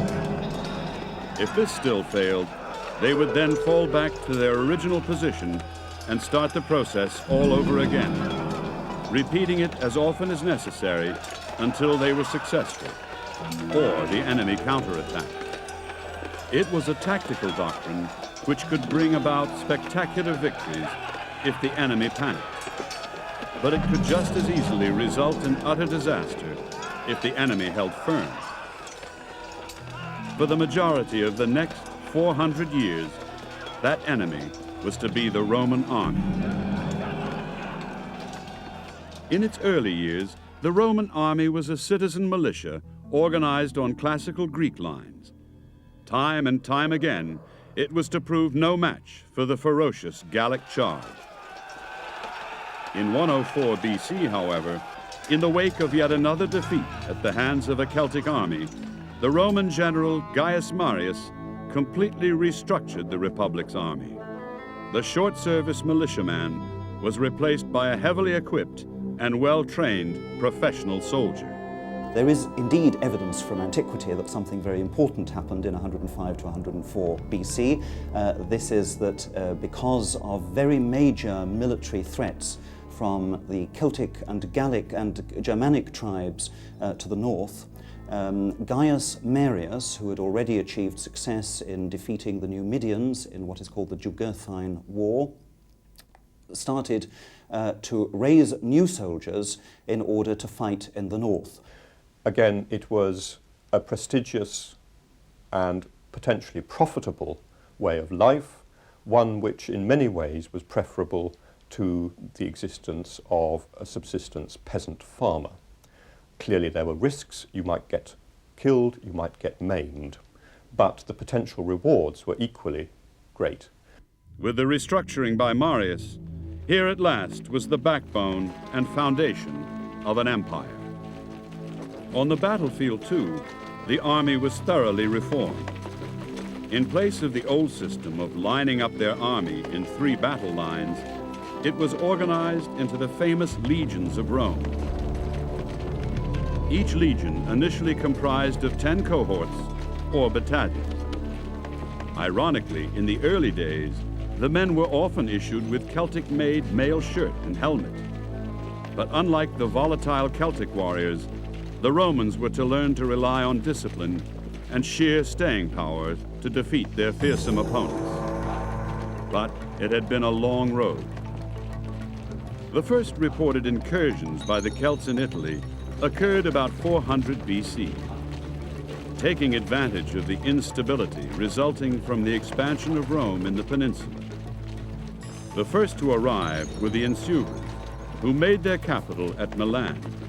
But they were soon followed by other tribes who conquered the whole of the Po Valley. Inevitably, the Celts and Romans soon came into violent collision.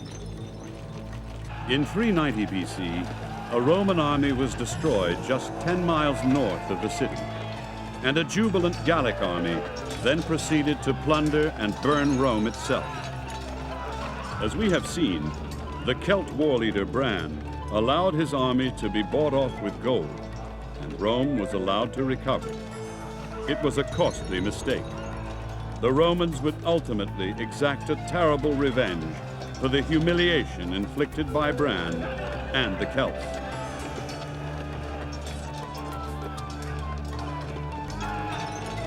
But first, there was to be some small respite.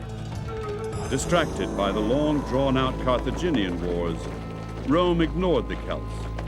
As long as they kept themselves to themselves, they were allowed to live peacefully.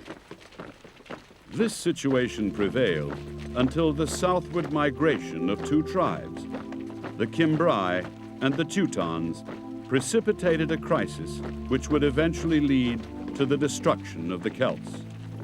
By the time of Julius Caesar, the Roman armies in the field were very different to what they had been in the 2nd century BC. And I think the very crucial factor here is the change that resulted from a war called the Social War in 91 to 89 BC, as a result of which the entire population of Italy became Roman citizens.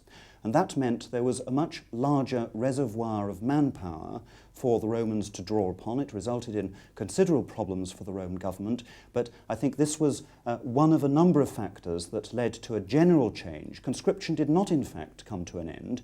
We know that even under the emperors, there was still conscription of soldiers in the provinces. So I think it's a gradual change.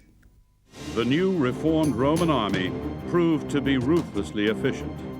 In a brutal series of campaigns, the Cimbri and the Teutons were destroyed. Within 40 years, the boundaries of the Romans had been pushed northwards into France, driving the Celts back from the Mediterranean forever. It would not be long before their remaining homelands would be under threat. Those lands formerly ruled by the Celts in southern France and northern Italy were now two new Roman provinces of Gallia Narbonensis, more commonly known simply as the province, which has come down to us as the modern-day Provence region. The other was Gallia Cisalpina. Together, the two provinces made up a huge amount of territory with a strong military presence. In 59 BC, both provinces received a new governor. The Roman army had been revolutionized, but it still lacked an aggressive and visionary commander. Now it was to find one. He was an ambitious and able politician named Gaius Julius Caesar. Well, of course, we see Julius Caesar very much through the mirror of his own writings, which were designed to flatter. But there are plenty of other sources from the 1st century BC which tell us about Caesar because he was such an important and dominating figure in the middle of the century. In many ways, Caesar was a typical product of the aristocracy of the late Roman Republic, a highly ambitious politician who used bribery, military power, and persuasion and what we would call networking to advance his own career. He was certainly a military commander who, throughout his life, behaved as a commander in order to rival other soldiers. But at the same time, as a scholar, he wanted to rival scholars like Cicero. He had enormous self-confidence, the kind of self-confidence that we see in the way in which constantly, when his armies were about to be defeated, he was prepared physically to hold, for example, standard bearers who were running away, turn them round and point them in the direction of the enemy. Caesar had proved his success as a general in Spain. Now he would seize the opportunity to lead a Roman army northwards into the very heart of the Celtic lands. For some time past, Rome had been interfering in Celtic politics, constantly trying to destabilize and weaken their cohesion. Above all, Rome's political strategy was to prevent the unification of the anarchic mix of Gallic tribes into a single confederation under a high king. The appointment of Julius Caesar was to coincide with the emergence of just such a threat. The Celtic tribe Aedui, who lived in what is now central France, found themselves under increasing pressure from the Germanic Swabians and their famous warrior king Ariovistus. In desperation, they enlisted the aid of another Celtic tribe, the Helvetii. The Aedui invited the Helvetii to leave their Swiss homelands and move westwards to aid them against the threat of the Germans. The quickest way for the Helvetii to reach their new allies was to cross the Rhone at Geneva and pass through a part of Gallia Narbonensis. They promised to do so peacefully, but it seems the newly appointed governor was spoiling for a fight. Caesar refused them passage and broke down the bridge at Geneva. He then barred their passage with all the troops he could muster. The Helvetii were not seeking a quarrel with Rome, so they headed north instead and descended through the Jura passes into Sequani territory. But Caesar was not to be thwarted. Throughout his career, Julius Caesar proved to be capable of taking ruthless and decisive action when his interests were at stake. This was to be no exception. Although he was perfectly aware that they had come to join with the Aedui and Sequani in fighting the Swabians, he claimed that the Helvetii were a dangerous threat to the Pax Romana. Calling up reinforcements from his other province of Gallia Cisalpina, he crossed the border into Gallic land and decisively defeated the Helvetii in a battle at Autun. I had all the horses sent away, out of sight, so that everyone might stand in equal danger and no one have any chance of flight. Then I addressed the men, and we joined battle. By throwing down spears from their commanding position, the troops easily broke the enemy's phalanx and then drew their swords and charged. The Gauls were much hampered in this action because a single spear often pierced more than one of their overlapping shields and pinned them together. Then as the iron bent, they couldn't pull them free. With their left arms thus encumbered, it was impossible for them to fight properly, and many, after repeated attempts to jerk their arms free, preferred to drop their shields and fight unprotected. At length, exhausted by wounds, they began to fall back towards the hill about a mile away. They had gained the hill, and our men were approaching to dislodge them, when suddenly their allies marched up and attacked our right flank. We changed fronts and advanced in two divisions. The first and second lines to oppose the Helvetii, the third to withstand the newly arrived troops. This double battle was long, furiously fought. And when the Helvetii could sustain our charges no longer, they resumed their retreat up the hill, and their allies retired to the baggage. The fight continued there well into the night, for the enemy formed a barricade with their wagons and poured down missiles on anyone who came near them. But after a long struggle, we captured the wagons and the baggage. Throughout the Mediterranean, in the small Mediterranean communities, where you have a large number of powerful people in the same place, you will have competition, and that competition very frequently results in violence. One of the things that the Greeks were always worried about was stasis, civil discord. The Greeks decided that in order to stop their aristocrats from killing each other, they would get them to run races at the Olympic Games. The Romans had a different idea. In order to stop their aristocrats from killing each other, they decided they would get them to go and conquer other people. The first thing that has to be acknowledged is that the Romans were what we would call imperialists. Now, imperialists are not fashionable these days, but nonetheless, that is what the Romans were. They were quite happy to conquer other people and rule them. The expansion of Roman power through peninsular Italy and then through the Mediterranean and the lands round about it came about through features of Roman society itself. Warfare was necessary for the average aristocratic Roman male. After the battle, the Helvetii began a headlong retreat, but short of supplies, were eventually forced to surrender and return to Switzerland. Having thus removed any threat which the Helvetii may have posed to Gallia Narbonensis, Caesar ought then to have fallen back across the frontier. Instead, as soon became apparent, he had other ideas. His real object was to prevent Dumnoric, the leader of the Aedui, from becoming High King of the Celts. Under no circumstances did Caesar wish to be faced with a united Celtic foe. There was one possible way out. Dumnoric was outside Rome. But his brother, Diviciacus, was known to be sympathetic towards Rome. The wily Caesar immediately sought to win over Diviciacus. He represented himself as the protector of the Gallic interests. To prove this, Caesar promptly attacked and defeated the Swabians, the enemies of the Celts. Well, Caesar had managed to destroy all his military opponents. What Caesar failed to do was win the support of the elite at Rome. And one reason for this was actually that he was too nice. He was nice to his opponents. One of his slogans was Clementia, clemency.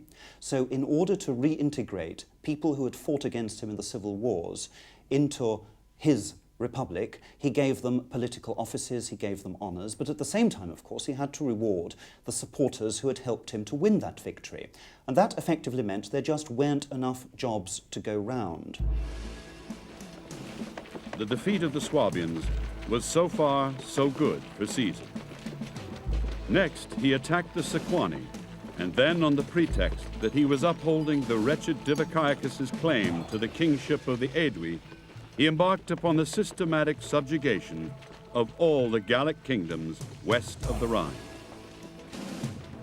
In the face of this ruthless assault, the Celts' only hope was to unite under a single leader, a high king.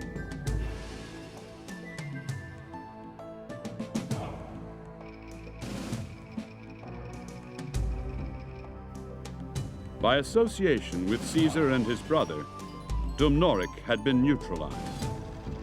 In the absence of a high king, the Gallic kingdoms were simply picked off one by the cunning and skill of Caesar. If they resisted, they were crushed in battle. On the other hand, if, like the Aedui, they submitted without fighting, the best men were enlisted into the Roman army as auxiliaries. In this way, the Roman conquest became a runaway train. The more it conquered, the stronger and more invincible it became.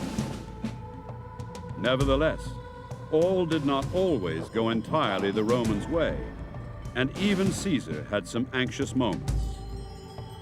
During the fighting with the Nervi on the banks of the river Sambre in northern France, his men were starting to build their camp when the Gauls suddenly attacked, throwing them into confusion. Caesar was there, and later recalled the events in his Gallic War. The men's movements were slow, and some in the rear, feeling themselves abandoned, were retiring from the fight and trying to get out of range. Meanwhile, the enemy maintained an unceasing pressure up the hill in front of us, and were also closing in on both flanks. As the situation was critical and no reserves were available, I snatched a shield from the soldier in the rear, made my way into the front line, addressed each centurion by name, and shouted encouragement to the rest of the troops, ordering them to push forward and open out their ranks so that they could use their swords more easily. Eventually, the Romans were able to counterattack and win the day. But once a tribe had been subdued, it almost meant that they would lie dormant forever. In 56 BC, for example, when the recently pacified Veneti revolted in Brittany. At first, it was a fairly straightforward matter. Some Roman officers were seized with a view to exchanging them for the hostages earlier given up by the Veneti to Rome. But this relatively minor act of defiance spiraled out of control into full-scale war. The Veneti were notable among the Celts as great seafarers, and their navy dominated both the Biscayan coast and the English Channel. They were therefore able to spread the revolt quite easily and obtain assistance from the as yet unconquered Celtic kingdoms along the Channel coast. Furthermore, their towns were generally situated on rocky promontories, which were extremely difficult to attack by land. Even when the Romans could succeed in breaching the land defenses, the Veneti simply evacuated everyone by sea and continued the fight elsewhere. The Veneti were one of the Celtic tribes living in what is now Brittany, Armorica in western Gaul, probably along the southern coast of the peninsula of Brittany.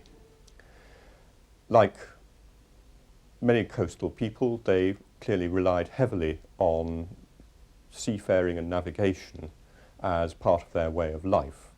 Unfortunately, we only know about them from Caesar's narrative when he came up against them in war. Ships tend to be fairly elusive archaeologically. They tend to sink at the end of the day, or the bits of wood tend to be reused for other purposes, and actual Venetic ships are basically lost to us. However, there are a couple of coins which have survived from the Iron Age in Britain, which show ships that appear to have been used in cross-channel trade, and these are plank-built vessels, fairly deep, and it is assumed that similar types of vessels were still in use in the Roman period. Recognizing that he was getting nowhere against his foe, Caesar decided that his first priority was to defeat the Veneti at sea. And so, for the first time, the Roman navy rather cautiously ventured out of the warm waters of the Mediterranean and into the deep and stormy waters of the Atlantic. By rights, the relatively lightly constructed Mediterranean rowing galleys ought to have been no match for the much more solidly built sailing ships of the Veneti. Only too well aware of their weakness, the Romans therefore avoided a direct confrontation on the open sea and instead brought the Veneti to battle in the relatively narrow confines of Quiberon Bay. Fighting in such a confined space gave the highly maneuverable galleys a crucial advantage. But not content with this, the Roman seamen devised a cunning plan to increase that advantage still further. Lashing what Caesar described as pointed hooks onto the ends of long pikes, they slashed at the rigging of the Gallic ships, cutting halyards and making them unmanageable. The Gallic seamen had no effective reply to this tactic, and conceding defeat, began to fall off. Then utter disaster struck. The wind dropped altogether. Only the rowing galleys could still move, and the Romans simply picked off the helpless Veneti ships one by one. Only a handful managed to escape. Well pleased with this famous victory, Caesar exploited it to the full by moving north again and ruthlessly destroying the remaining Gallic kingdoms along the Channel coast. Then, having reached the Rhine, his attention turned to the mysterious island of Britain. Caesar lacked both the men and the resources to mount a full-scale invasion of the island. His military objectives were therefore confined to carrying out a reconnaissance in force. By doing so, he hoped to find out if it was feasible to mount an amphibious assault across the Channel at a later date. His political objectives were also twofold. A successful raid on Britain would both emphasize the power of Rome to the Gauls in Europe. It would also enhance Caesar's own reputation in Rome.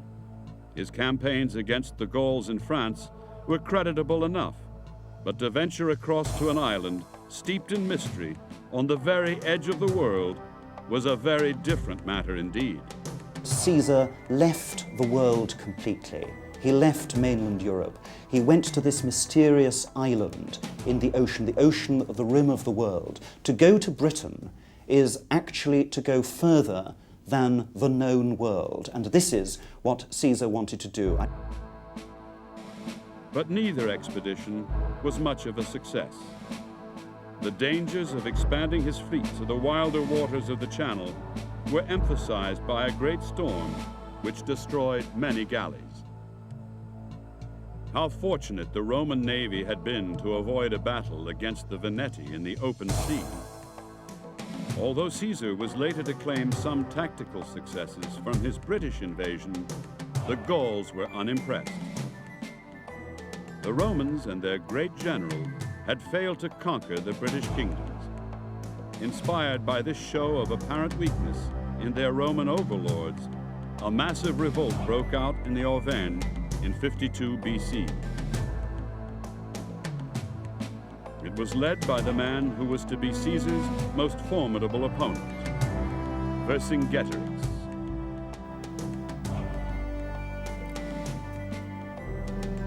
We know something about Vercingetorix. We know that he had been thrown out of his family home and his tribe, the Arverni in Auvergne in central Gaul, by his uncle Gobonitio, and it may well be that he wanted to prove himself rather more than other Gallic warriors, that he wanted to use the occasion of Caesar's conquest of Gaul in order to show that he really was a quite unusual figure, a very brave fighter. He had himself nominated king of his tribe, which by this stage was actually quite unusual in the Celtic world.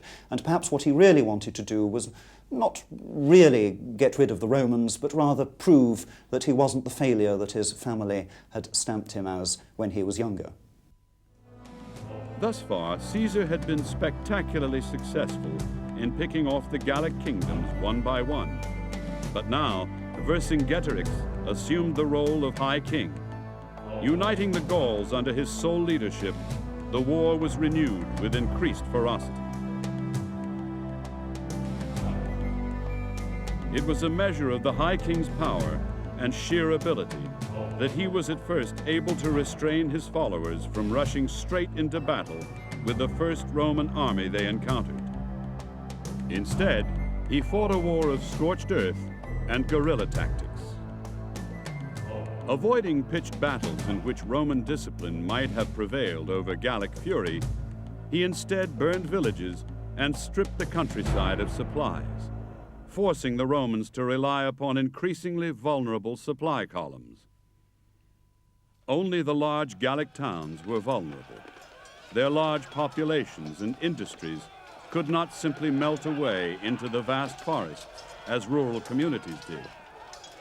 Nevertheless, they were strongly defended with high stone walls, and towns such as Bourges sucked the Romans into long and costly sieges. Eventually, Bourges was taken after a month-long siege, and its inhabitants massacred as a terrible warning.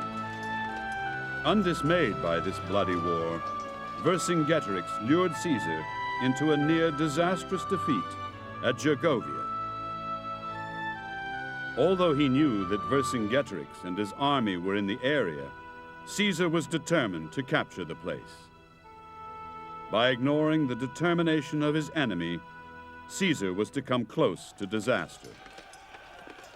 Seeing his opportunity to end the revolt at a stroke, he concentrated his forces and launched an assault on the Gallic camps outside the town, while most of the men were away. The camps were quickly stormed, but with their blood up, many of the Roman legionaries lost their famous discipline and went on to attack the main defenses of the town. At first it looked as though they might be successful, but Caesar had no reserves at hand to exploit their toehold. This gave Vercingetorix the breathing space he needed to organize a counterattack. It was to be a vicious affair, as Caesar was later to recall. Harassed on every side, our men held their ground till we had lost 46 centurions. When eventually we were driven back, the Gauls began to pursue us relentlessly, but were checked by the 10th Legion. As soon as we reached the plain, the legions halted and reformed, facing the enemy. Vercingetorix withdrew his men from the foot of the hill and led them within his entrenchments. That day, our losses amounted to nearly 700. Then the tables were abruptly turned. Caesar succeeded in breaking contact, but Vercingetorix went in pursuit, and determined to destroy his Roman opponent once and for all, he devised a heavy ambush.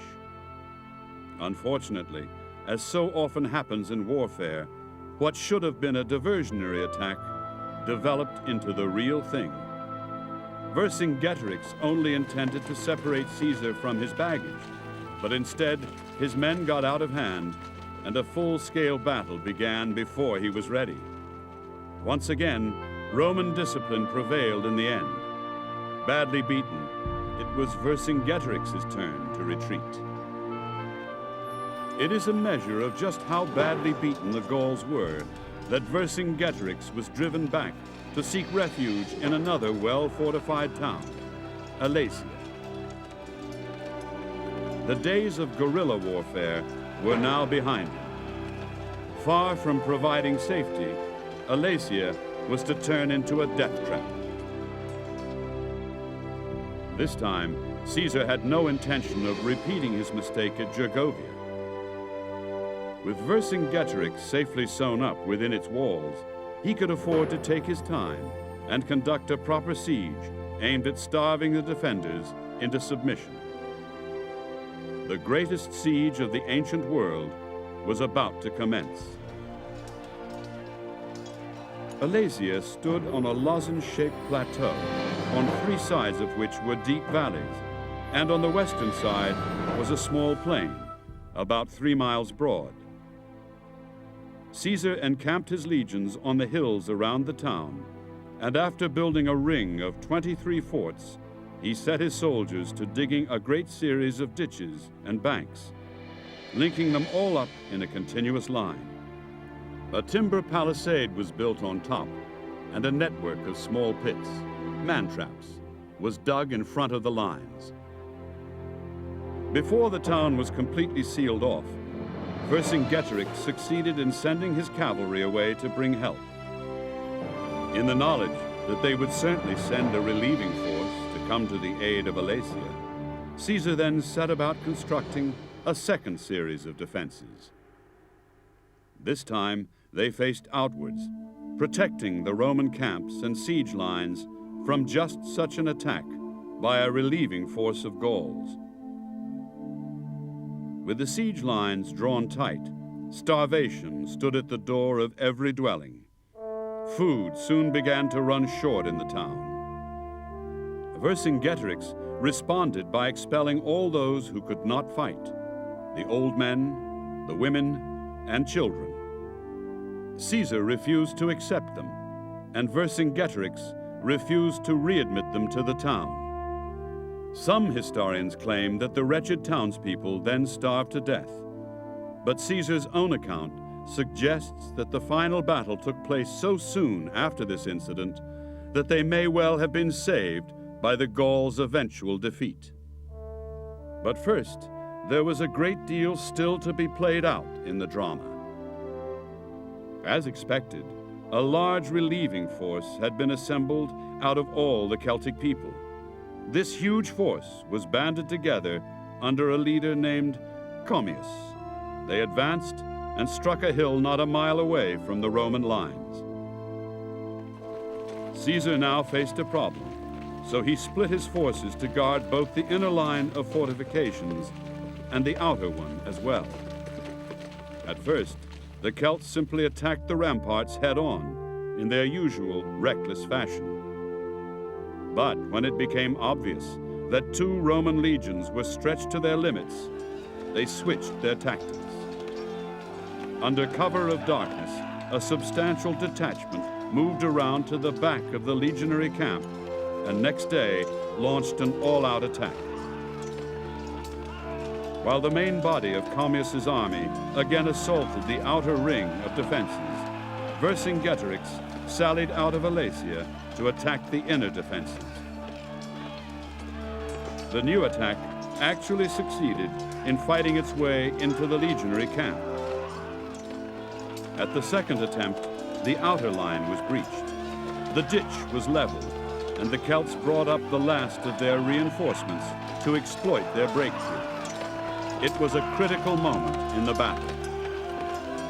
Like tired boxers in a clinch, both armies were inextricably locked in combat. Neither side could retreat. They could only win or die. It was to be Caesar who grasped the chance of life.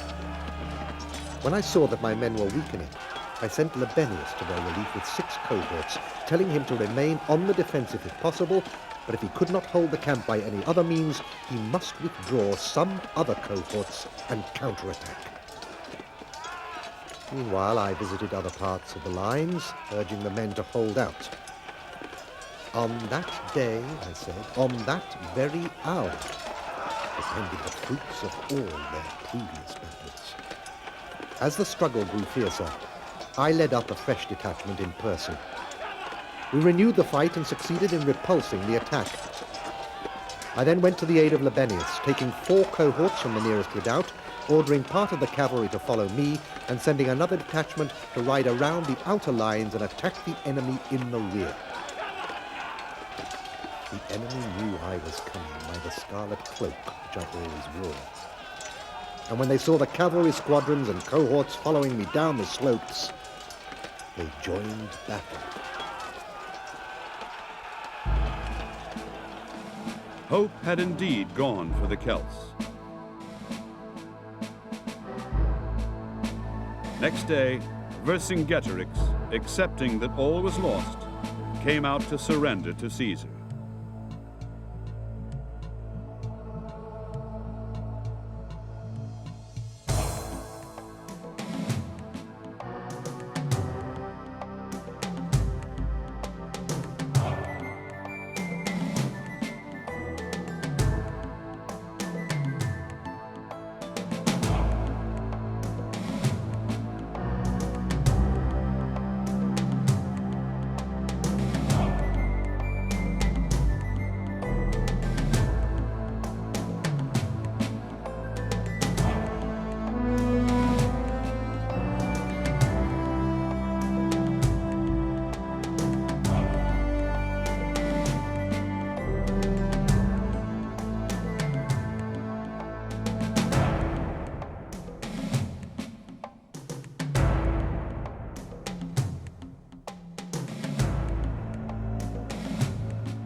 Some mopping up still remained to be done, of course, but effectively the Great Revolt was at an end.